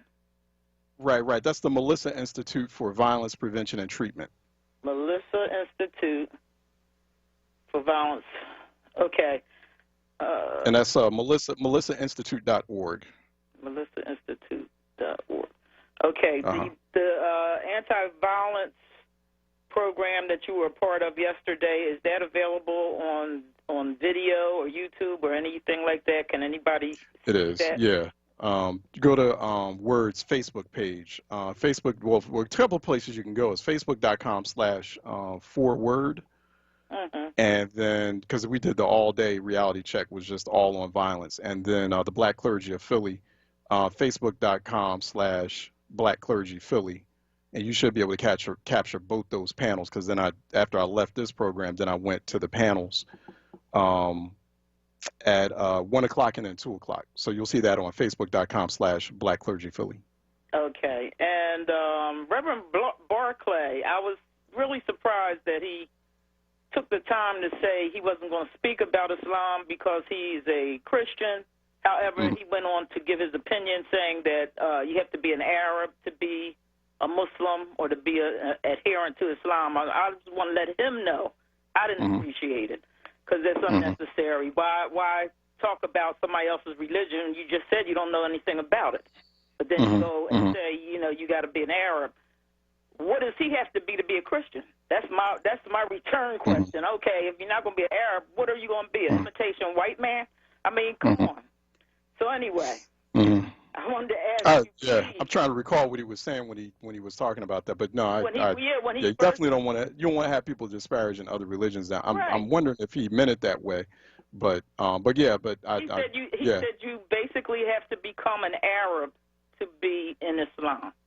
That was his if he meant it that way, or if he was, I'd have to check back in with him about that, because that's a fairly significant statement. Maybe he didn't mean to say it that way, or maybe he was describing what somebody else was saying. But I can't remember that was his words out of his mouth, and he just got finished saying initially when he first got on, he said, "I'm not going to speak about Islam because I am a Christian." Then he went on to say, to be a Muslim or in Islam, you have to basically be an Arab, become an Arab. So that was his words. You can check with him if you want to. I wanted to ask you, I appreciate those 2 references you just gave me. I wanted to ask you, please, please, please try to use other words than kids. Students, young people, children. Some schools even call the children scholars. So there's all kind of other adjectives we can use besides using, I call it the K word, because once you say it over and over, then your callers start calling in, and they're using the word 1,000 times, and it's just like, it takes away the importance and the specialness of our offspring. So, got it. Okay. All right. Thank you, Nabila. All right, take care. Okay.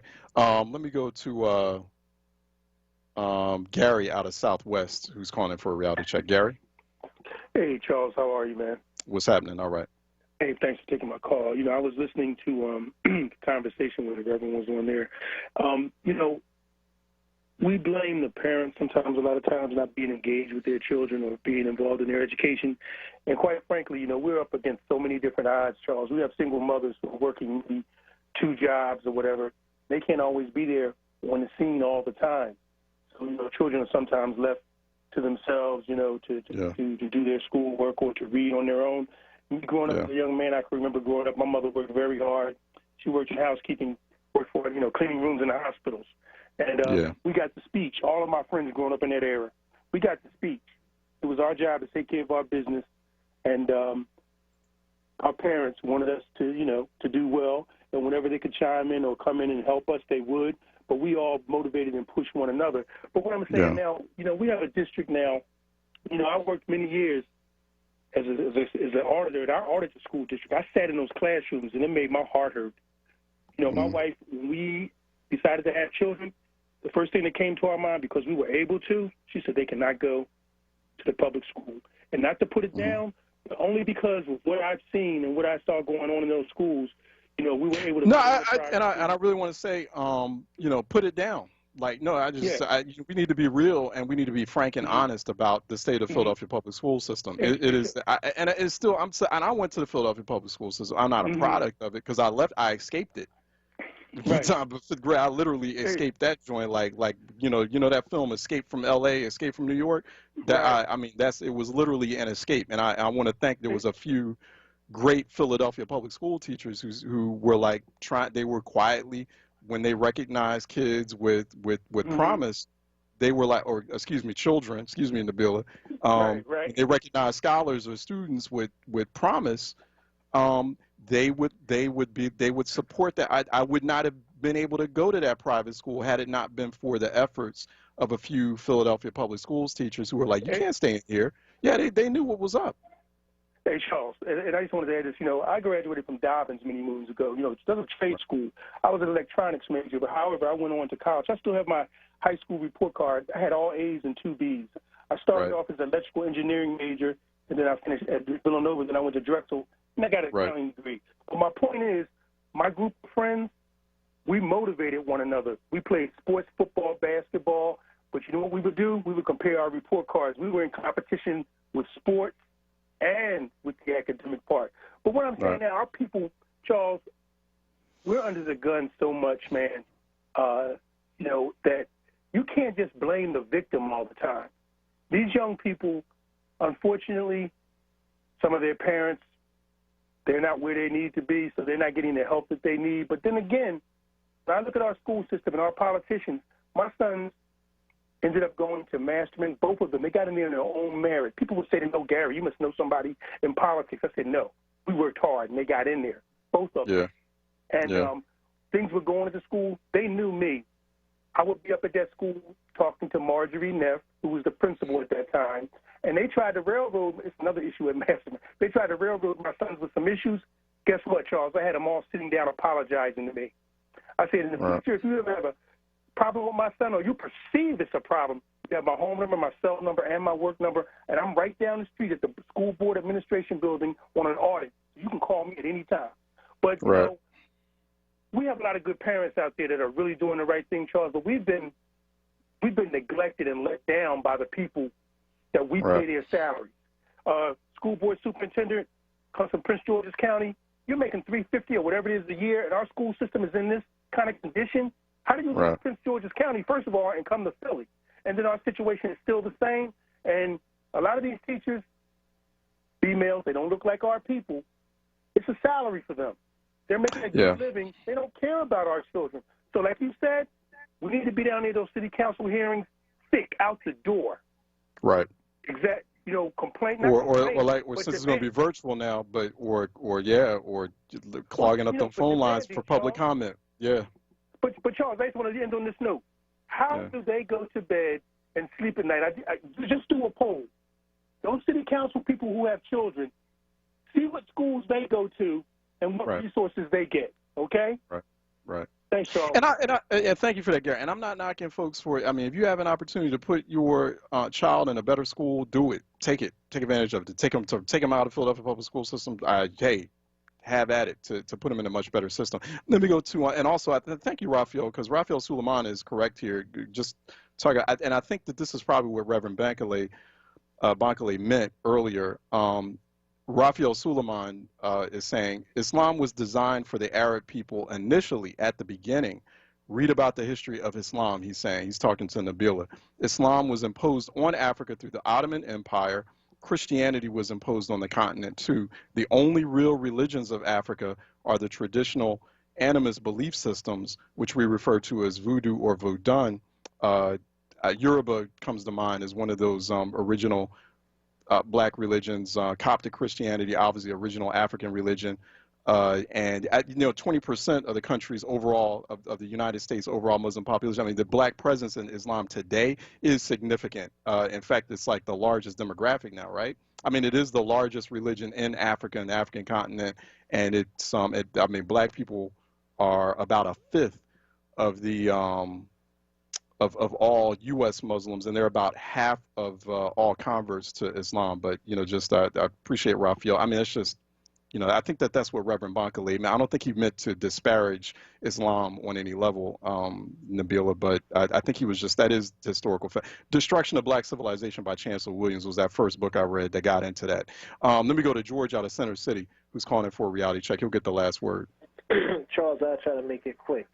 I was talking to Dr. Curry, one of the university professors at Penn, and he says that he laughed. He says, George, is that the funniest thing in the world. They spent all this money on this thing about violence, mental health, and he's one of the cities, Pennsylvania is one of the best mental health people there is to tell you about all that. But anyway, he says they never hire people or contract people from the streets that knows what's going on and how it happens and what goes on. He said your violence problem. He said if you look at that there, they all look for degrees, how well your schooling is, and all that. He said they never get anybody from the streets who know. It's always about a contract, as I always say. It's about a contract or a thing. Reason, and let me tell you this real quick about height. Height's job is to dummy you down because that means that elected officials' friends get contracts for education. You ever notice they always talk about educational contracts, tutoring, this, that, and the other? It's a big money thing. It's all about money. And you can thank Dwight Evans and John Prezell, which John Prezell admitted that when they took over the schools, it was about the Republicans and the Democrats sharing contracts. That's why they did all the schools. And that's a matter of public information. It was said in court, and that's all you got to do is apply. You can get it. So when you talk about that, they're not trying to make anybody educate the kids. They want the kids to be dumb as dumb because that means that the contracts and everything else just keeps going on. So if they educate you and make you smart, that means that they friends and buddies lose contracts. Charles, you know that. You sound like you was started yesterday. You've been around, and you've seen that. So until they stop that there, and let me tell you something else about city council where you saying going up there to make your comments. They purposely, intentionally did that because nobody can get through to do that. You can't get through. It's almost impossible. I don't care how savvy you are. You will never get through. It's about maybe 2 people a week get through for public comments. That's designed that way. Don't you notice that council gets shorter and shorter and they read more and more numbers off? The worst thing ever happened was this thing with this virtual, whatever it is. People don't understand what they're saying. Yeah. They plan the public and the public's being played. One other thing real quick, Charles. The city has no money because the insurance companies are suing them. Why? Because when that riot went on, the courts are saying, the lawyers are saying, the city purposely, intentionally let the riots go on. They did not protect our property or their stores or anything. So therefore, the solicitor's office is settling out of court. It'd be like almost $1 billion that the city's going to put out and just keep from going to court to get, it'll bankrupt the city. So look at the finances of the city and look at what's going on. And city council sitting there making all that noise, and they don't even know what's going on themselves. They so happy that they don't have to come to work. Got it. But got it. I gotta let you go, George. No, thanks for that. That's interesting. I need to check that out too, like those insurance claims. That's a real interesting point there. George is going to get the last word here on our Thursday edition of Reality Check. You heard City Council Live earlier. Continue to reach me at Ellison Report on Twitter.com, Ellison at WordRadio.com. I want to thank Jordan Booth as well. Here on the board is still sitting in for Troy Wilmore. Fantastic job all week. I want to thank everyone who called in on Facebook Live. We head into The Source with Andrea Lawful Sanders coming up next here on WURD. Keep your radio dial locked in. And Philly and beyond, I want you to stay smart, stay sharp, but more importantly, stay safe out there.